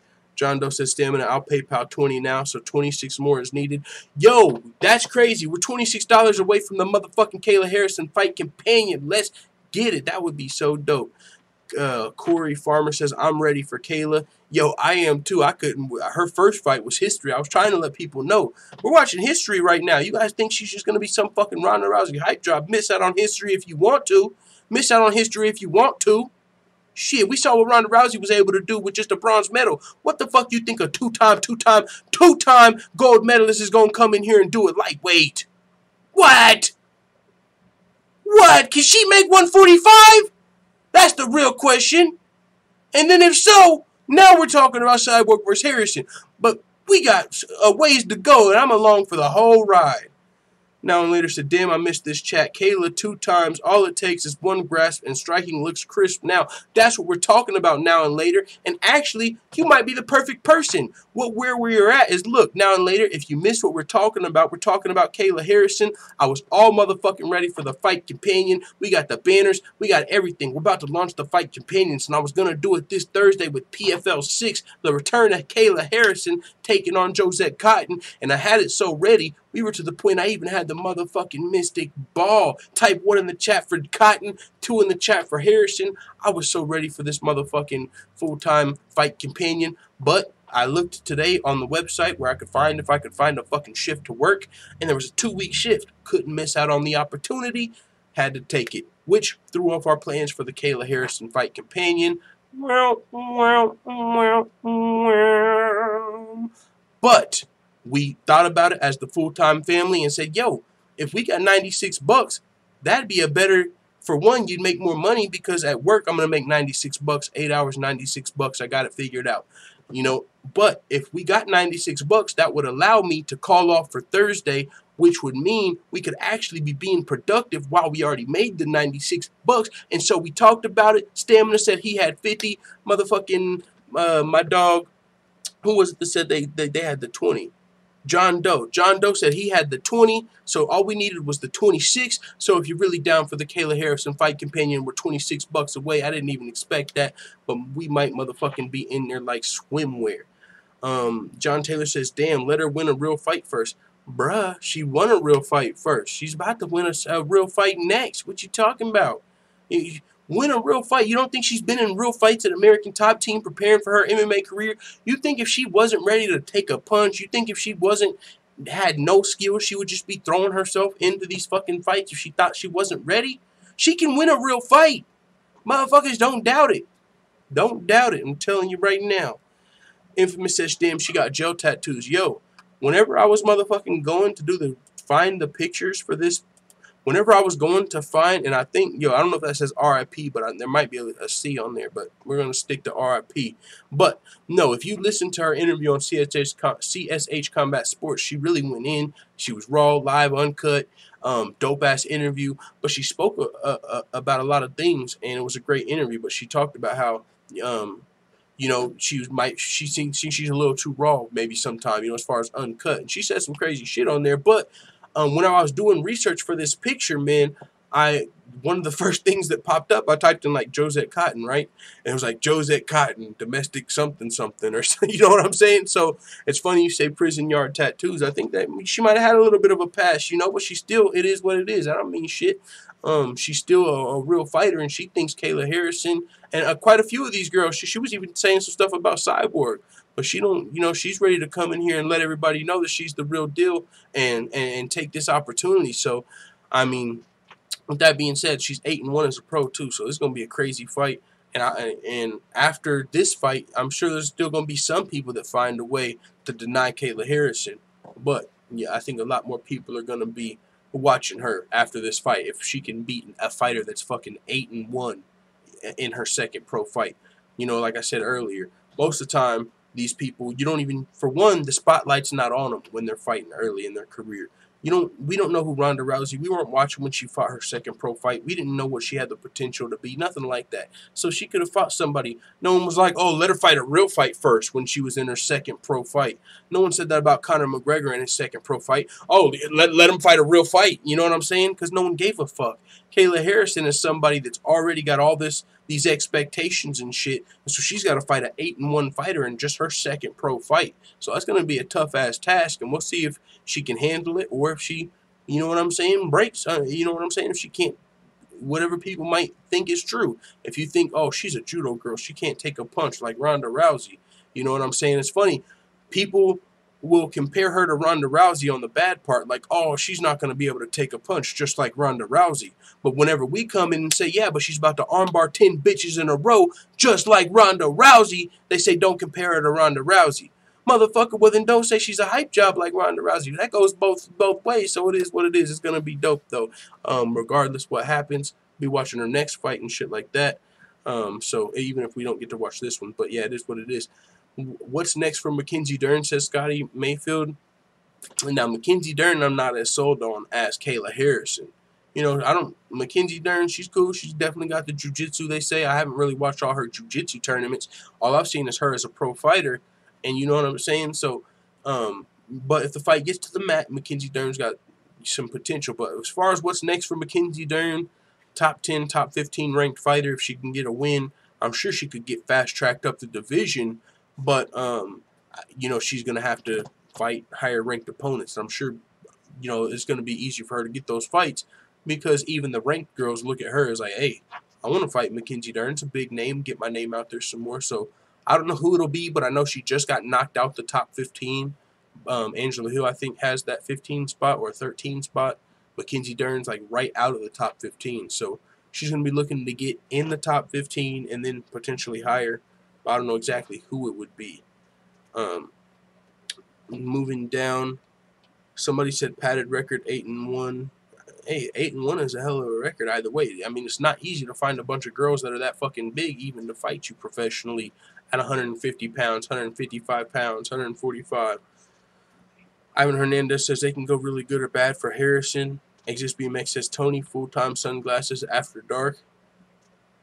Cody Farmer says, going to be tough, but she could kill. Scotty Mayfield says, UFC 229 will hit 2 million pay-per-view buys. It very well could. That was Dana's prediction. Crusty McChicken Time says, full-time, are you Muslim? No, I'm not, good sir. Corey Farmer says, lol, truth. That's what I'm saying. Spitting that truth. Full-time, have you got any plans to do a Tyron Till remix? Fuck yeah. It's the main event of a pay-per-view. We got to get Tyron Woodley versus Till. Now and later says full-time is a Buddhist, I believe. How'd you know? No, I'm just kidding. I'm not. I don't even talk religion. I mean, I grew up a Christian, but I don't know what the fuck's going on anymore, honestly. But yeah, when I grew up, my family was fucking Christian. But yeah, I don't even know about religion. I believe there's a higher power, but at the same time, a lot of the times, I don't even be knowing anymore. A lot of different religions, a lot of different shit going on out in the world. So, yeah. I don't really talk about it. That's why I don't talk about religion, because it's like, I'm not, the fuck you gonna do coming here? There's too many. You know what I'm saying? What do you say to somebody else? Like, you know, people don't talk religion. That's why you don't really talk religion, but yeah, I'm not on here soul searching for a new religion either. You know what I'm saying? I just hope you know, be a fucking good person, and when you die, good shit will happen, and if not, you ain't gonna know because you ain't gonna be thinking about shit. That weird guy says smoking buds don't make you Buddhist. That's funny. Corey Farmer says true full time. It used to be a Rasta man. A fucking Rasta impasta. No. Yeah, skip the religious and political talk, says that weird guy. Yeah, that's what I'm saying. People in here guessing at my religion and shit. Nah, man, I ain't. Student Bahar Muhammad says, when is Mackenzie Dern's next fight in the UFC strawweight division? I don't think it's announced yet, but moving on to the next topic, we got Colby Covington. He says he's going to be rooting for Tyron Woodley at UFC 229. Of course, this is a little interesting just because these motherfuckers don't like each other. But with that being said, Darren Till's kind of taken what Colby Covington worked for, talked all that shit, got himself an interim title, and then because he wasn't ready to fight at UFC 228, he's now potentially losing that Tyron Woodley title fight. So, of course, he wants Woodley to win so he can be the one that beats him. You know what I'm saying? It's kind of like one of those situations like, yeah, motherfucker, I don't like you, but if someone's going to beat you, I want to be the one to beat you. You know what I'm saying? But here's Colby Covington's quote. He said, it's going to be the Doughboy Till versus the Soy Boy Woodley at UFC 228. I mean, I never thought I would say this, but I'm actually rooting for Woodley. I want him to win because I don't want him to fuck up everything I built. I built this fight with him for over a year and a half, and I've been begging to fight him, dude. He's ducking me every shot he can. So I'm begging for Woodley to not fuck this up. But I just don't know. I don't know what's left in his tank, man. He's older, man. He's 36. He's been in Hollywood. He's on his little soy boy diet. He's going to these little B-list movies that are going straight to DVD that no one cares about. He's doing this fake news stuff on Fox Sports, he said he's doing this fake news stuff on Fox Sports, which we know is a fake news website. Fox is completely fake news, and you don't know where he's at mentally. So obviously, Doughboy's hungry. He's obviously eating lots of cake. So he's super hungry right now. Yes, 110%. I hope Tyron wins it.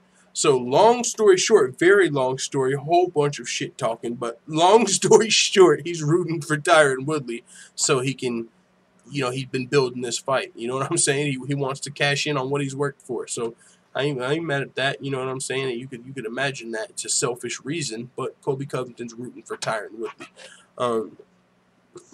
And spitting a lot more of the same old shit. B-list, blah, blah, blah, but he's rooting for Woodley. He also says that he's interested in fighting the little fucking bitch Colby's just spouting, GSP in Toronto. This is what Colby had to say. I know GSP is looking for a dance partner in Toronto. He claims to be the greatest welterweight of all time, but we all know that's just claims. He doesn't even want to fight at welterweight anymore. He's a little fucking bitch. He's fucking trying to fight lightweights, and he's doing anything he can do to avoid the welterweight division because he knows I'm here now. He knows I'm the welterweight champ. He knows I'm the true welterweight greatest of all time, so we'll see what happens, how things play out. You just never know. Holy smokes, wouldn't that be a curveball? GSP versus Colby Covington at fucking 231. He also continued to speak a little bit about Nick Diaz. He says Nick Diaz, the little woman beater, wannabe thug. Damn, he doesn't got one sentence where he's not just completely trashing somebody. He said you never know if he's going to want to fight on the same card as his little brother and watch his little brother get his ass whooped by my teammate Dustin Poirier. So you just never know what's going to happen in the meantime. But I'm 100% for it. So with that being said, I mean, a lot of the shit Colby Covington says is trash talk and it's disrespectful, but some of the times you can find a little bit of truth in there.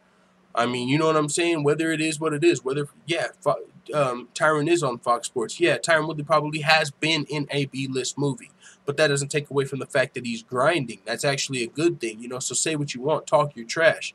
I mean, Nick Diaz, when he's talking about Nick Diaz, yeah, he hasn't fought in a while. When he's talking about GSP, he isn't coming back to welterweight, but he's just saying it very disrespectfully. You know what I'm saying? And then when he says he thinks GSP's avoiding him, I don't think that's the case. If GSP's not coming back to welterweight, if you feel like that, it's not because of Colby. It's probably because of the actual champion and not the interim champion.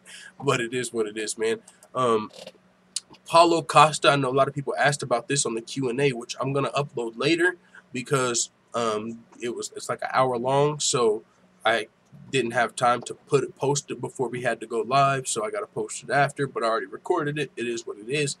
But I know there's a lot of people that are looking forward to this Paulo Costa versus Yoel Romero fight. But Paulo Costa plans to KO Yoel Romero and swipe the title from the regular fighter, Robert Whittaker. Paulo Costa looking above and beyond, looking to get to that middleweight gold. And if he can beat Paulo Costa, if he can beat Yoel Romero, he will for sure prove he can beat one of the best middleweights in the world, as Yoel Romero is. He fought for the interim title, even though he missed weight, knocked out Luke Rockhold. Fought Robert Whittaker twice now. He's fought Jacare. He's just literally been fighting the motherfucking killers of the division. So Yoel Romero is a beast.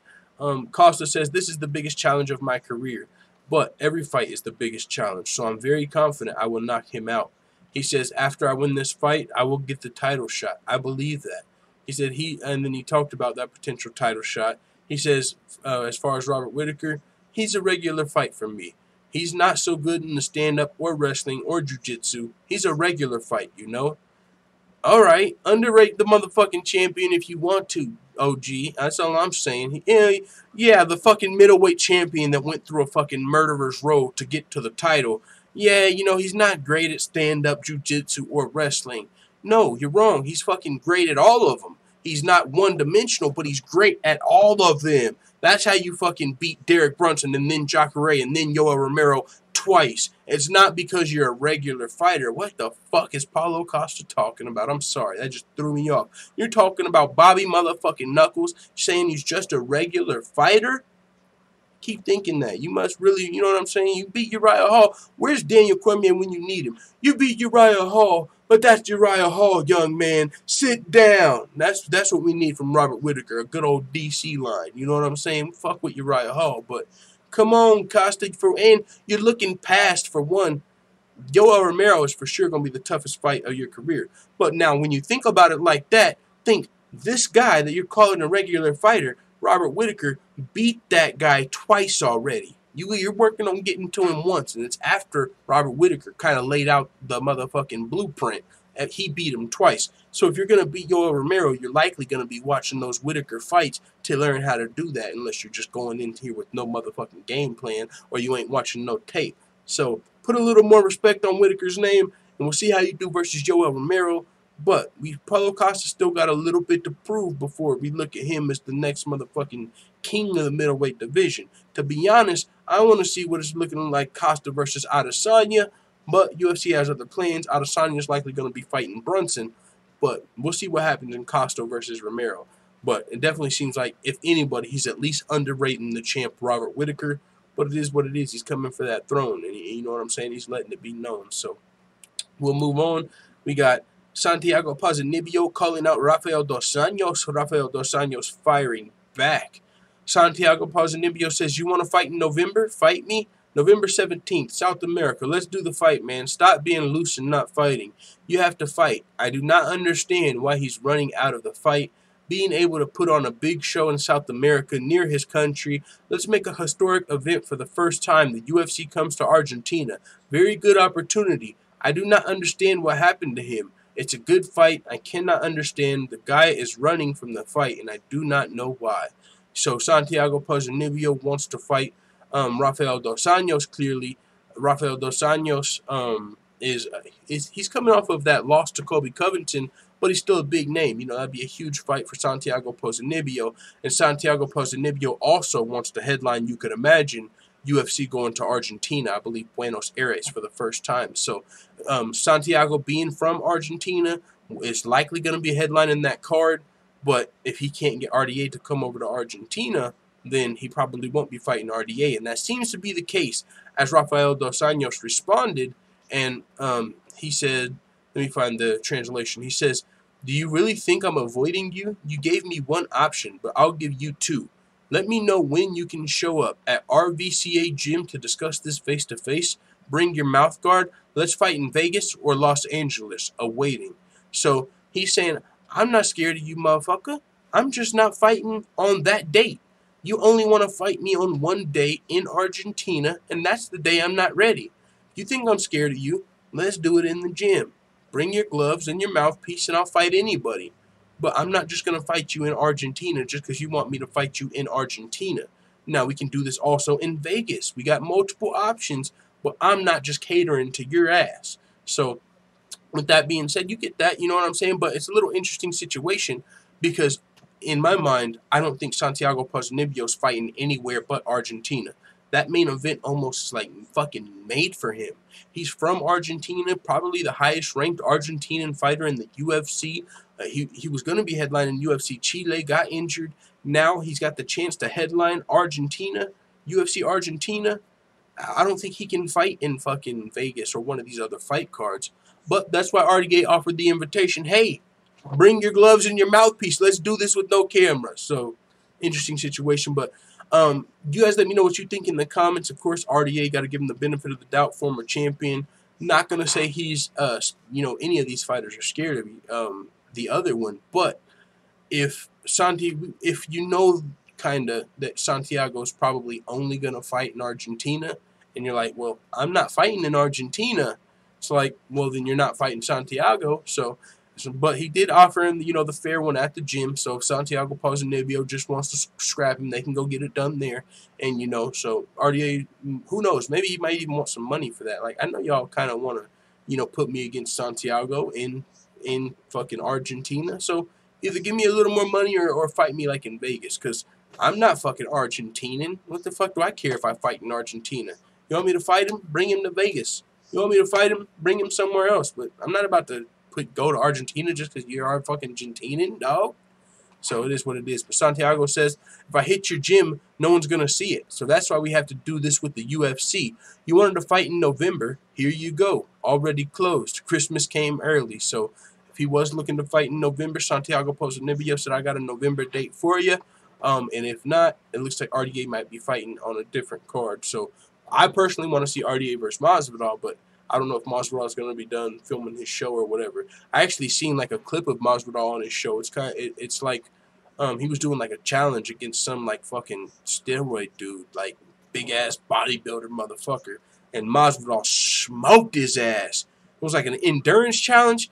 Masvidal smoked his ass, got down through there, got little on him. Homie was just back there, Masvidal, pew, just through the course. It was fucking hilarious. So he's doing his thug thizzle over there.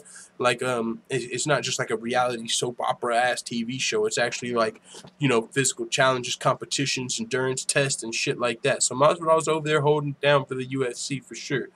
But with that being said, Duane Ludwig would like TJ Dillashaw to go for the UFC flyweight title next. And as we saw earlier in the show, that's very likely what is next. I mean, we saw in the Mario Lopez little Twitter deal that the fight damn near got announced in front of our face, except for it wasn't made official. But he was like, yo, can't wait to take your title. He's like, motherfucker, last time you fought a flyweight, they did the face-off. They both had their belts, Mario Lopez, and make sure you check them out in their next fight. Champion and, you know, TJ and then also Henry. So that fight could very well be happening. TJ Dillashaw versus Henry Cejudo. I mean, they're already starting to do the rounds. It might be the fucking main event from Madison Square Garden, to be honest. For real. You know what I'm saying? That's a very real possibility. So, but Duane Ludwig, that's what he would like to see. He wants to see TJ go for the flyweight title. He said, I would like to see TJ drop down to 25, take that title, then go back up to 35. I think if you want to look at the division, statistically speaking, Cruz could fight Moraes, and then the winner of that should fight TJ after TJ claims the 125-pound belt. As far as following an honest approach to have some respect for the belt and the rankings and how everything is set up. So, he also continued to say, now the UFC is owned by an entertainment company, so it's about whoever puts you in the seats. Bang said, so that instance, TJ and Cruz, the money fight is TJ and Cruz. So, and that's if, you know, TJ stays at 135. That's the most realistic possibility because that is the biggest fight at 135 pounds. That Dominic Cruz versus TJ Dillashaw rematch. Other than that, the other options are like Marlon Moraes and Rafael Assunção, but neither one of them are going to sell as many tickets as Dominic Cruz. And I wonder if Dominic Cruz versus TJ would sell as much as a champion versus champion super fight, TJ versus Cejudo.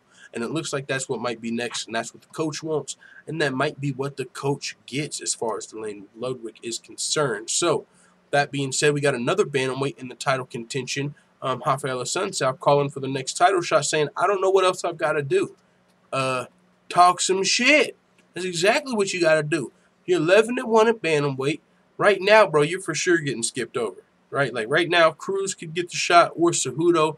Ain't nobody talking about Assunção, and that's the problem. You got to make them talk about Assunção. Come in here and say, yo, fuck you, I want to fight you. And by the way, you're a bitch. I'm just saying you got to talk some trash. If you're in the running, we got 3 guys that could be fighting for this title. You got to make yourself known. Dominic Cruz got on the MMA Hour and started spitting heat from the beginning. He even was spitting venom at the coach, talking that shit, talking shit to TJ, selling the fight. So that's what it's going to take. When you say, I don't know what else I've got to do, that's my first answer. You know what I'm saying? It's not about your record. It's not about if you're fucking, you can be 11-0. You might not get the title shot. Some guys got to go on 10-fight winning streaks. And if you lose one of those fights, you get set back. So that's a great way. You know, you got to promote yourself, whether it's talking trash, whether it's even if you're not wanting to talk trash, which helps, champ camp it up. Do a motherfucking champ camp. Do a B-list movie. Get out here and grind. But just being a fighter and winning fights doesn't seem like it's enough if you're just going for the belt. And I heard Chael Sonnen say this before, you know, if you don't want to talk trash and, you know, you don't want to entertain and put asses in seats, that's fine. But you're going to be the guys that are opening up the card for the guys in the main event or that are fighting for the title. So let's say you got Rafael Sunsao and Dominic Cruz dead even. Well, if Dominic Cruz starts talking shit, he starts pulling away. What are you gonna do to get that fight back? You can't just, I don't know, you gonna just give up, say fuck it, I'll get it when I get it. And if you do, okay. Well, you might have to fuck around and be a Sunsao versus Mirage. You know what I'm saying? Then the winner of that, better hope motherfucking Cruz ain't around. You know what I'm saying? Because it's a game out here. You know, there's some politics involved. It ain't just going 11-1 at bantamweight and getting shots. But at the same time, Sunsao is one of the best bantamweights. This is what he had to say. I don't know any other reason I shouldn't be the next guy unless they go by Twitter followers. If they go by Twitter followers, then I probably won't be that guy. And I can cry about it, but that's the truth, right? There's nothing more I can do about it other than campaign and try to be a truthful guy.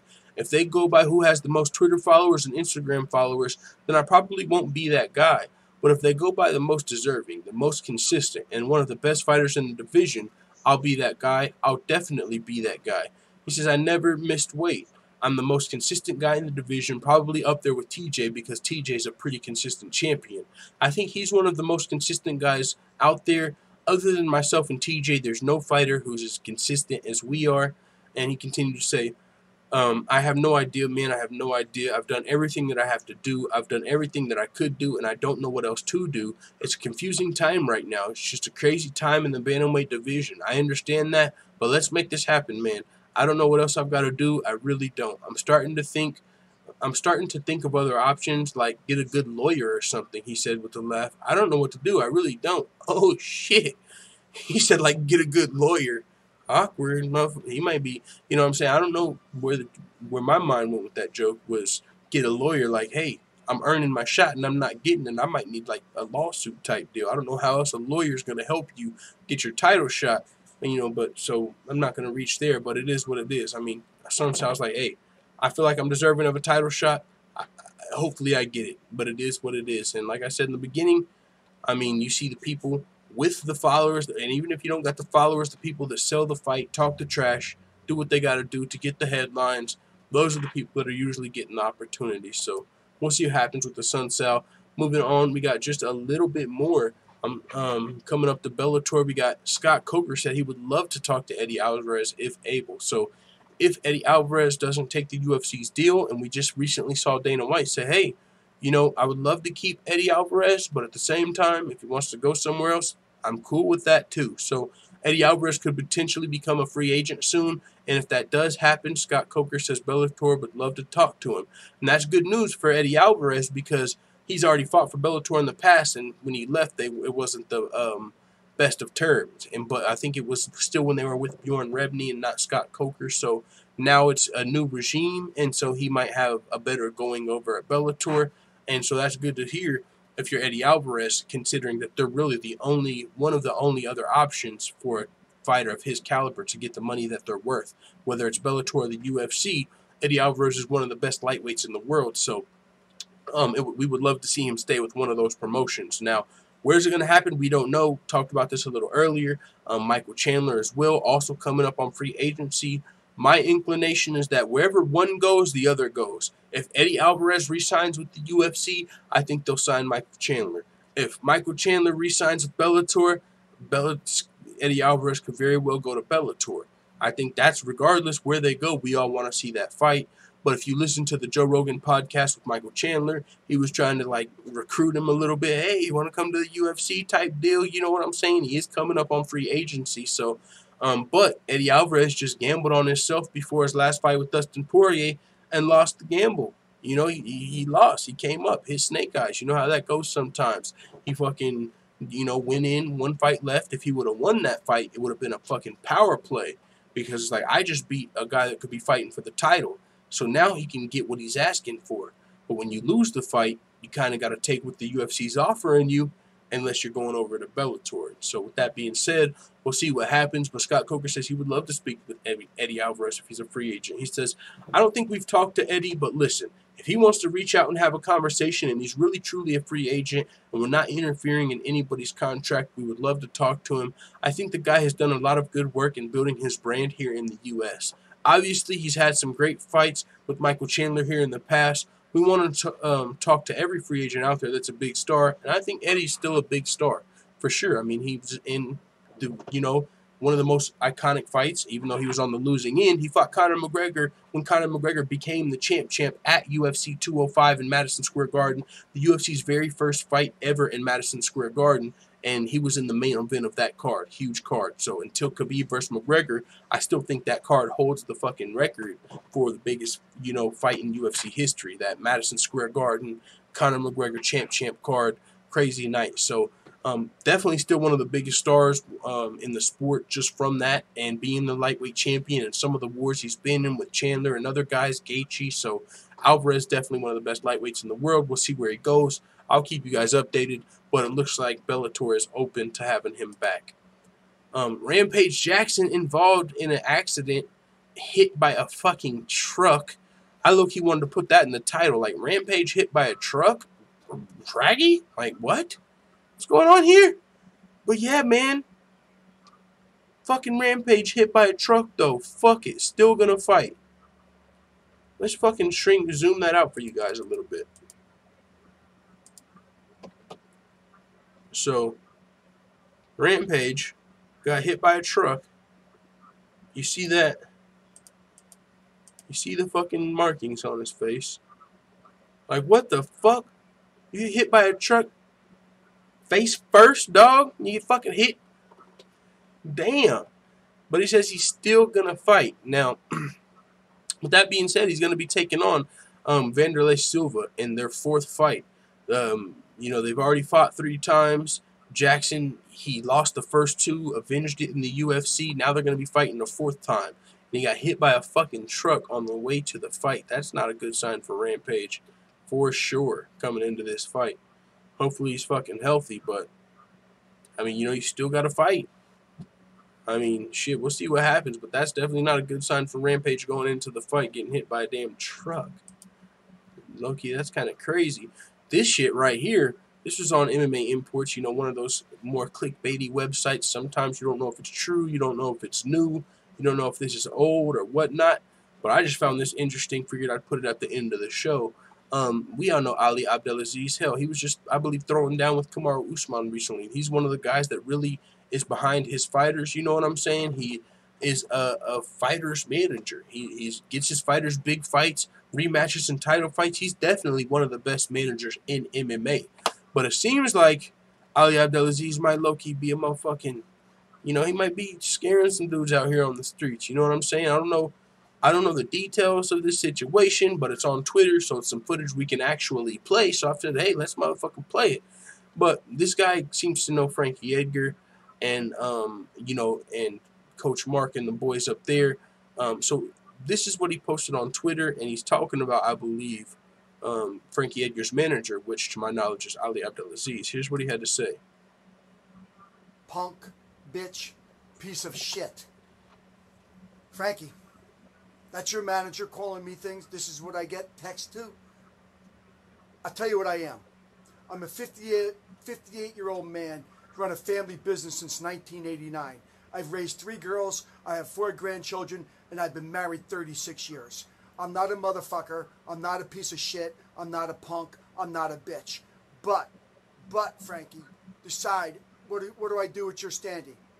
Should I just throw it away? Auction it up for charity? Because I do charity, I do fundraisers, that's what I am. You, Frankie, that man as your manager is a disgrace. A disgrace. Okay, so that was the first video. And it seems like from that message, what I got from that is maybe Ali Abdelaziz sent him a message, called him out of his name. He felt disrespected.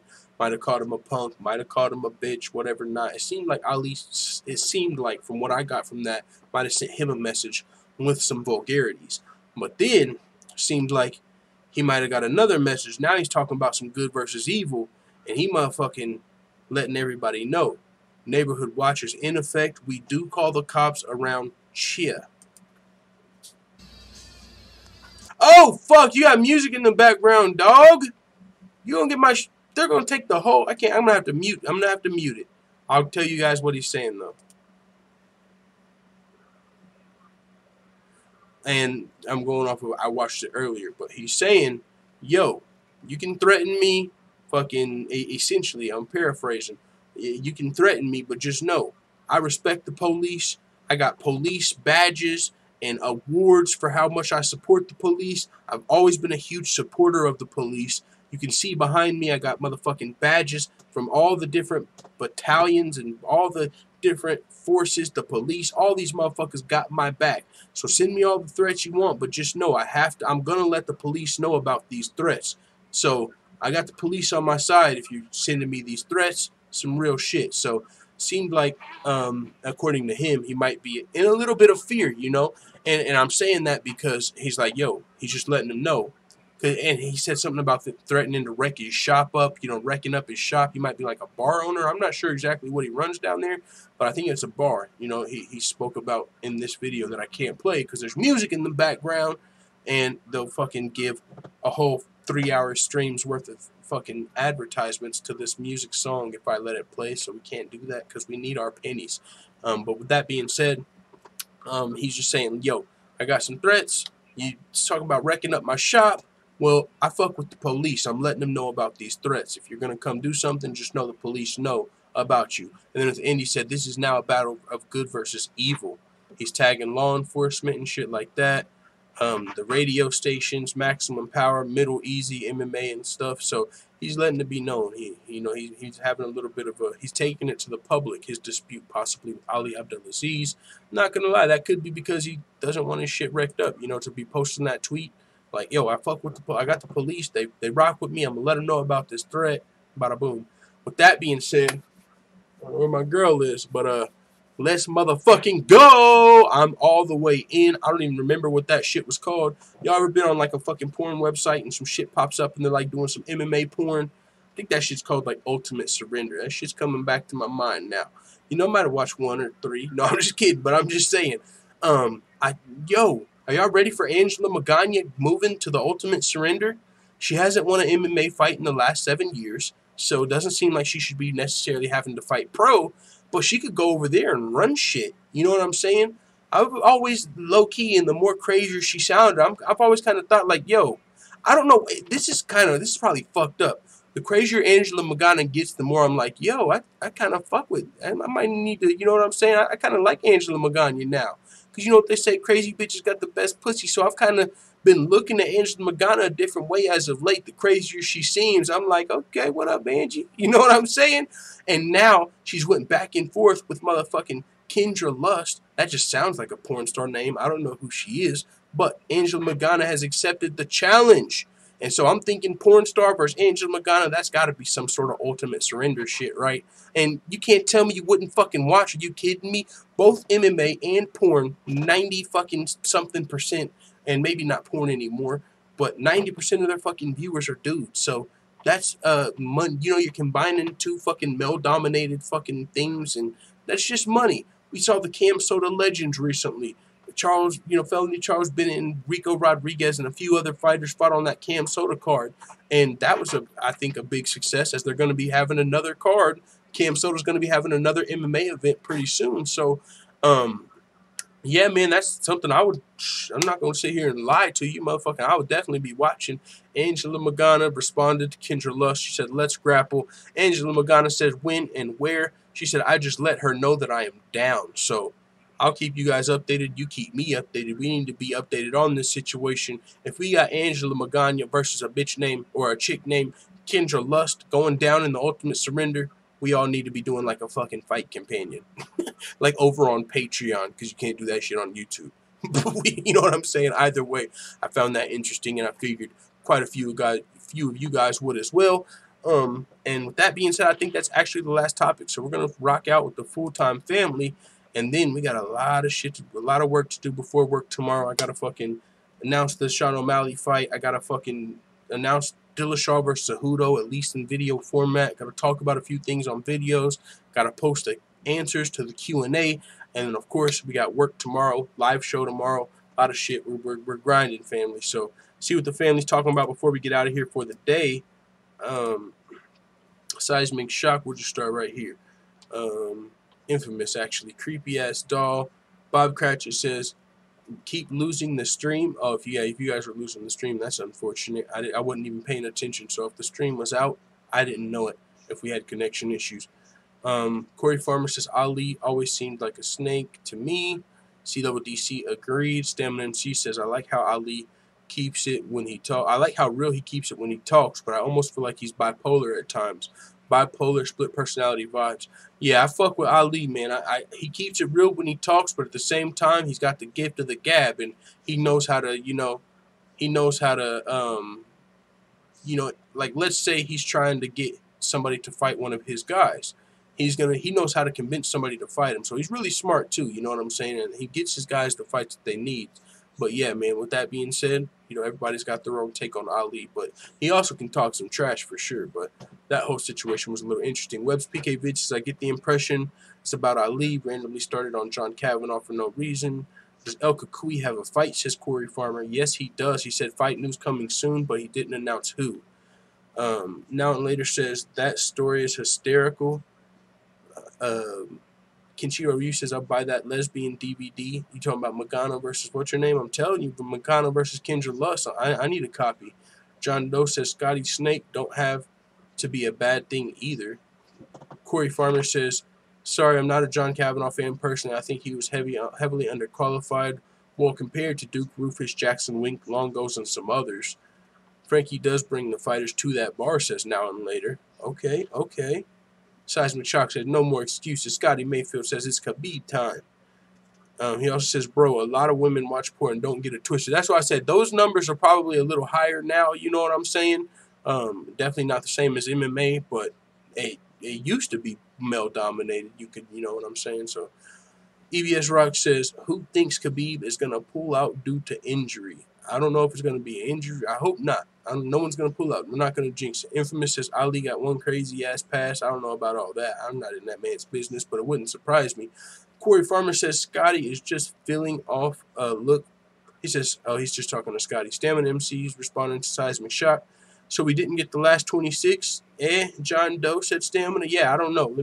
I'll pull up my motherfucking PayPal. I don't even know if we got the first 20, to be honest, yet. It might be one of those situations where motherfuckers like, I'll match you, but if you don't do it first, then I'm not going to do it.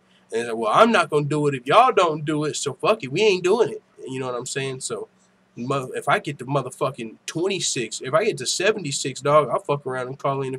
If we're at 70, I hopefully will make 26 during the stream. You know what I'm saying? So if one of you do 20 and one of you do motherfucking 50, we got to do, man, like I said, look, we already had the motherfucker, I already made the whole fight companion setup.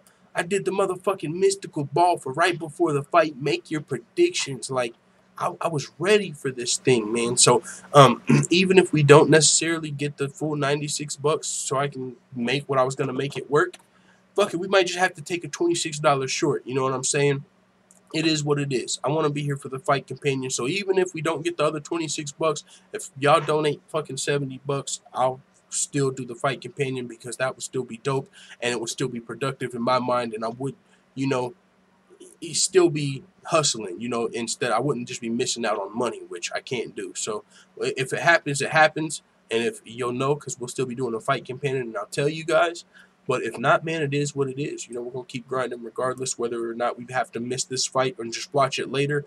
Worst case scenario, we just have to watch it later when we get off of work. We can't do a fight companion.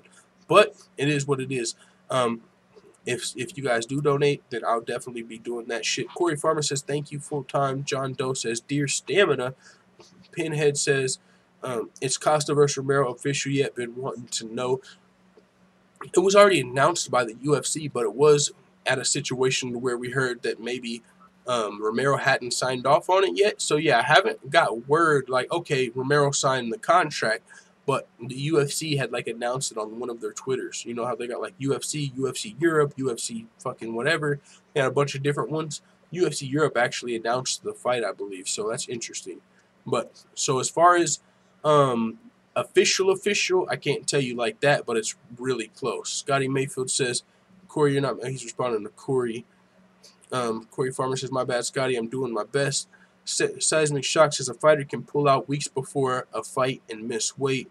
John Doe says, I'll send 30 now. If that's the case, we are in the motherfucking game. Full-time family, much appreciated.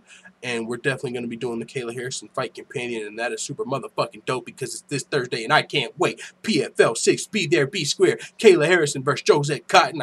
Yo, let's do it. Corey Farmer says, full-time, not to promote some other channel, but do you like Maurice Spears' channel? Is sick. Never heard of it. Who is that guy? Is it MMA or something? But yeah, no, I don't know about that channel. MMA Addict says, do it, John. MMA Addict says, I'm doing it now, too. Let's motherfucking go. Y'all are my motherfucking dogs. That's dope. What a fucking dope turn of events in this stream. I didn't even expect that. I low-key thought we were bringing the bad news. That's dope. We're fucking doing it.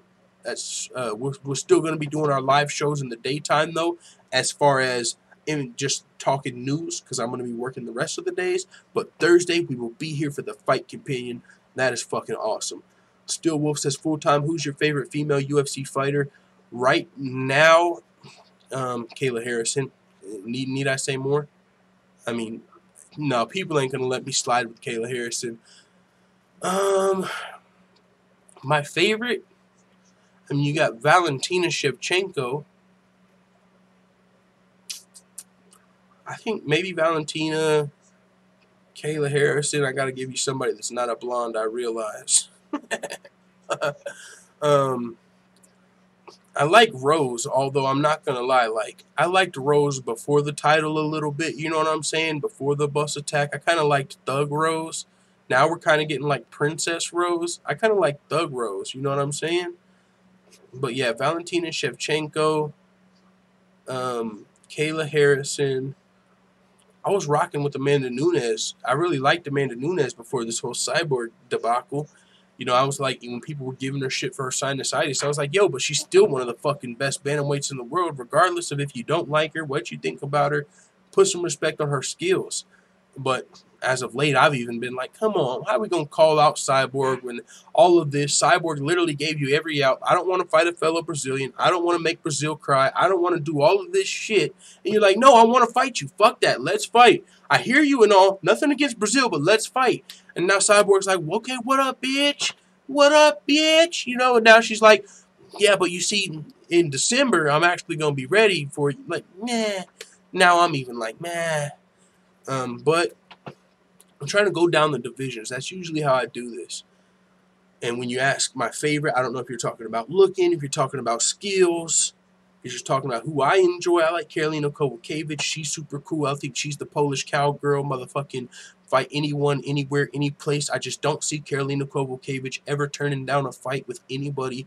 Joanna, Jessica. I think if you offered Karolina Kowalkiewicz a fight with Valentina tomorrow, she would fucking take it if it was a situation where it was either take this fight or say no. She really reminds me of like the fucking Polish cowgirl. She'll fight anyone. She's fighting Jessica Andrade, and you know what I'm saying? Of course, it's a fight, but this isn't even necessarily a fight that had to happen. A lot of fighters might have not wanted to fight Jessica Andrade at this time, especially how she's been looking. But Karolina Kowalkiewicz is one girl that I know didn't even fucking consider turning down that fight. And so Karolina's definitely one of my favorite fighters. Valentina, I'll give you a bantamweight, Holly Holm. Fucking love Holly Holm, even though she's, you know, been fighting for the title and whatnot. She's still somebody that I enjoy.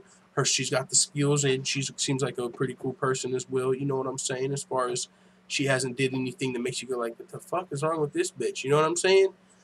So yeah, there's somebody in every division. Lightweight, you got Kayla Harrison. Chris Cyborg. If I didn't already say Chris Cyborg, she's dope. I mean, she's one of the best featherweights of all time, and the shit she's going through is kind of bullshit right now. But yeah, so Cyborg's dope. Great show as expected, my brother, says Mr. Perfect 2005, and you've been here since the beginning, so that is motherfucking dope to hear. Kenshiro Ryu says Gina Carano still my favorite. Yeah, see, I wasn't a big fan, wasn't she, when she was in Strikeforce? I was still a casual fan as fuck, so that's why I'm not as high on Gina Carano, but I know she's definitely a WMMA pioneer, and definitely got to put some respect on her name. Jessica Clark and JoJo, yeah, I like Jessica Rose Clark too. She's dope. Jessica Rose Clark, Joanne Calderwood, fuck yeah, man, good call. Webb's PK vids. If Kayla wins, she's fighting Cyborg, says Pinhead. Let's fucking go. I can't wait. What a great way to end the show. With that being said, motherfucking, thank y'all for coming through to the show. We got more news to upload. We got the Q&A coming up. So if you're interested in content, if you're going to be working like I'm going to be working tomorrow, at least you got something to listen to. I'll probably be catching up on the MMA hour and shit like that. Y'all can listen to this, and y'all probably might have already listened to that today at work. But either way, man, we got more content coming. We're going to keep grinding. Kayla Harrison versus Josette Cotton this Thursday. Bellator 204. Darian Caldwell versus Noad Lahat this Friday. UFC Lincoln. Gaethje versus Vic this Saturday. It's a great time to be an MMA fan because that's just the start of what we got coming up at the end of this year. So thank you guys all for coming through. Now and Later says I'll send that PayPal. I lost the card. I got to switch on my super chat. Thanks. All right, that's much appreciated. As soon as I see it, like I said, even if only 2 people send it and we get like $76, we're going to be doing the Fight Companion, so much appreciated. And Stamina MC, you are the motherfucking man. I still remember and appreciate all the way from the beginning. You were one of the people that donated to help me get the fucking microphone when we were sounding like absolute dog shit, so I appreciate that, and I appreciate this. I appreciate everybody, even if you're just watching, hitting a thumbs up, or sharing the video, or just stopping by. Fuck with you, even the lurkers. We out. We gotta go. Peace, love, chicken grease. See you motherfuckers on the next video. I'm out.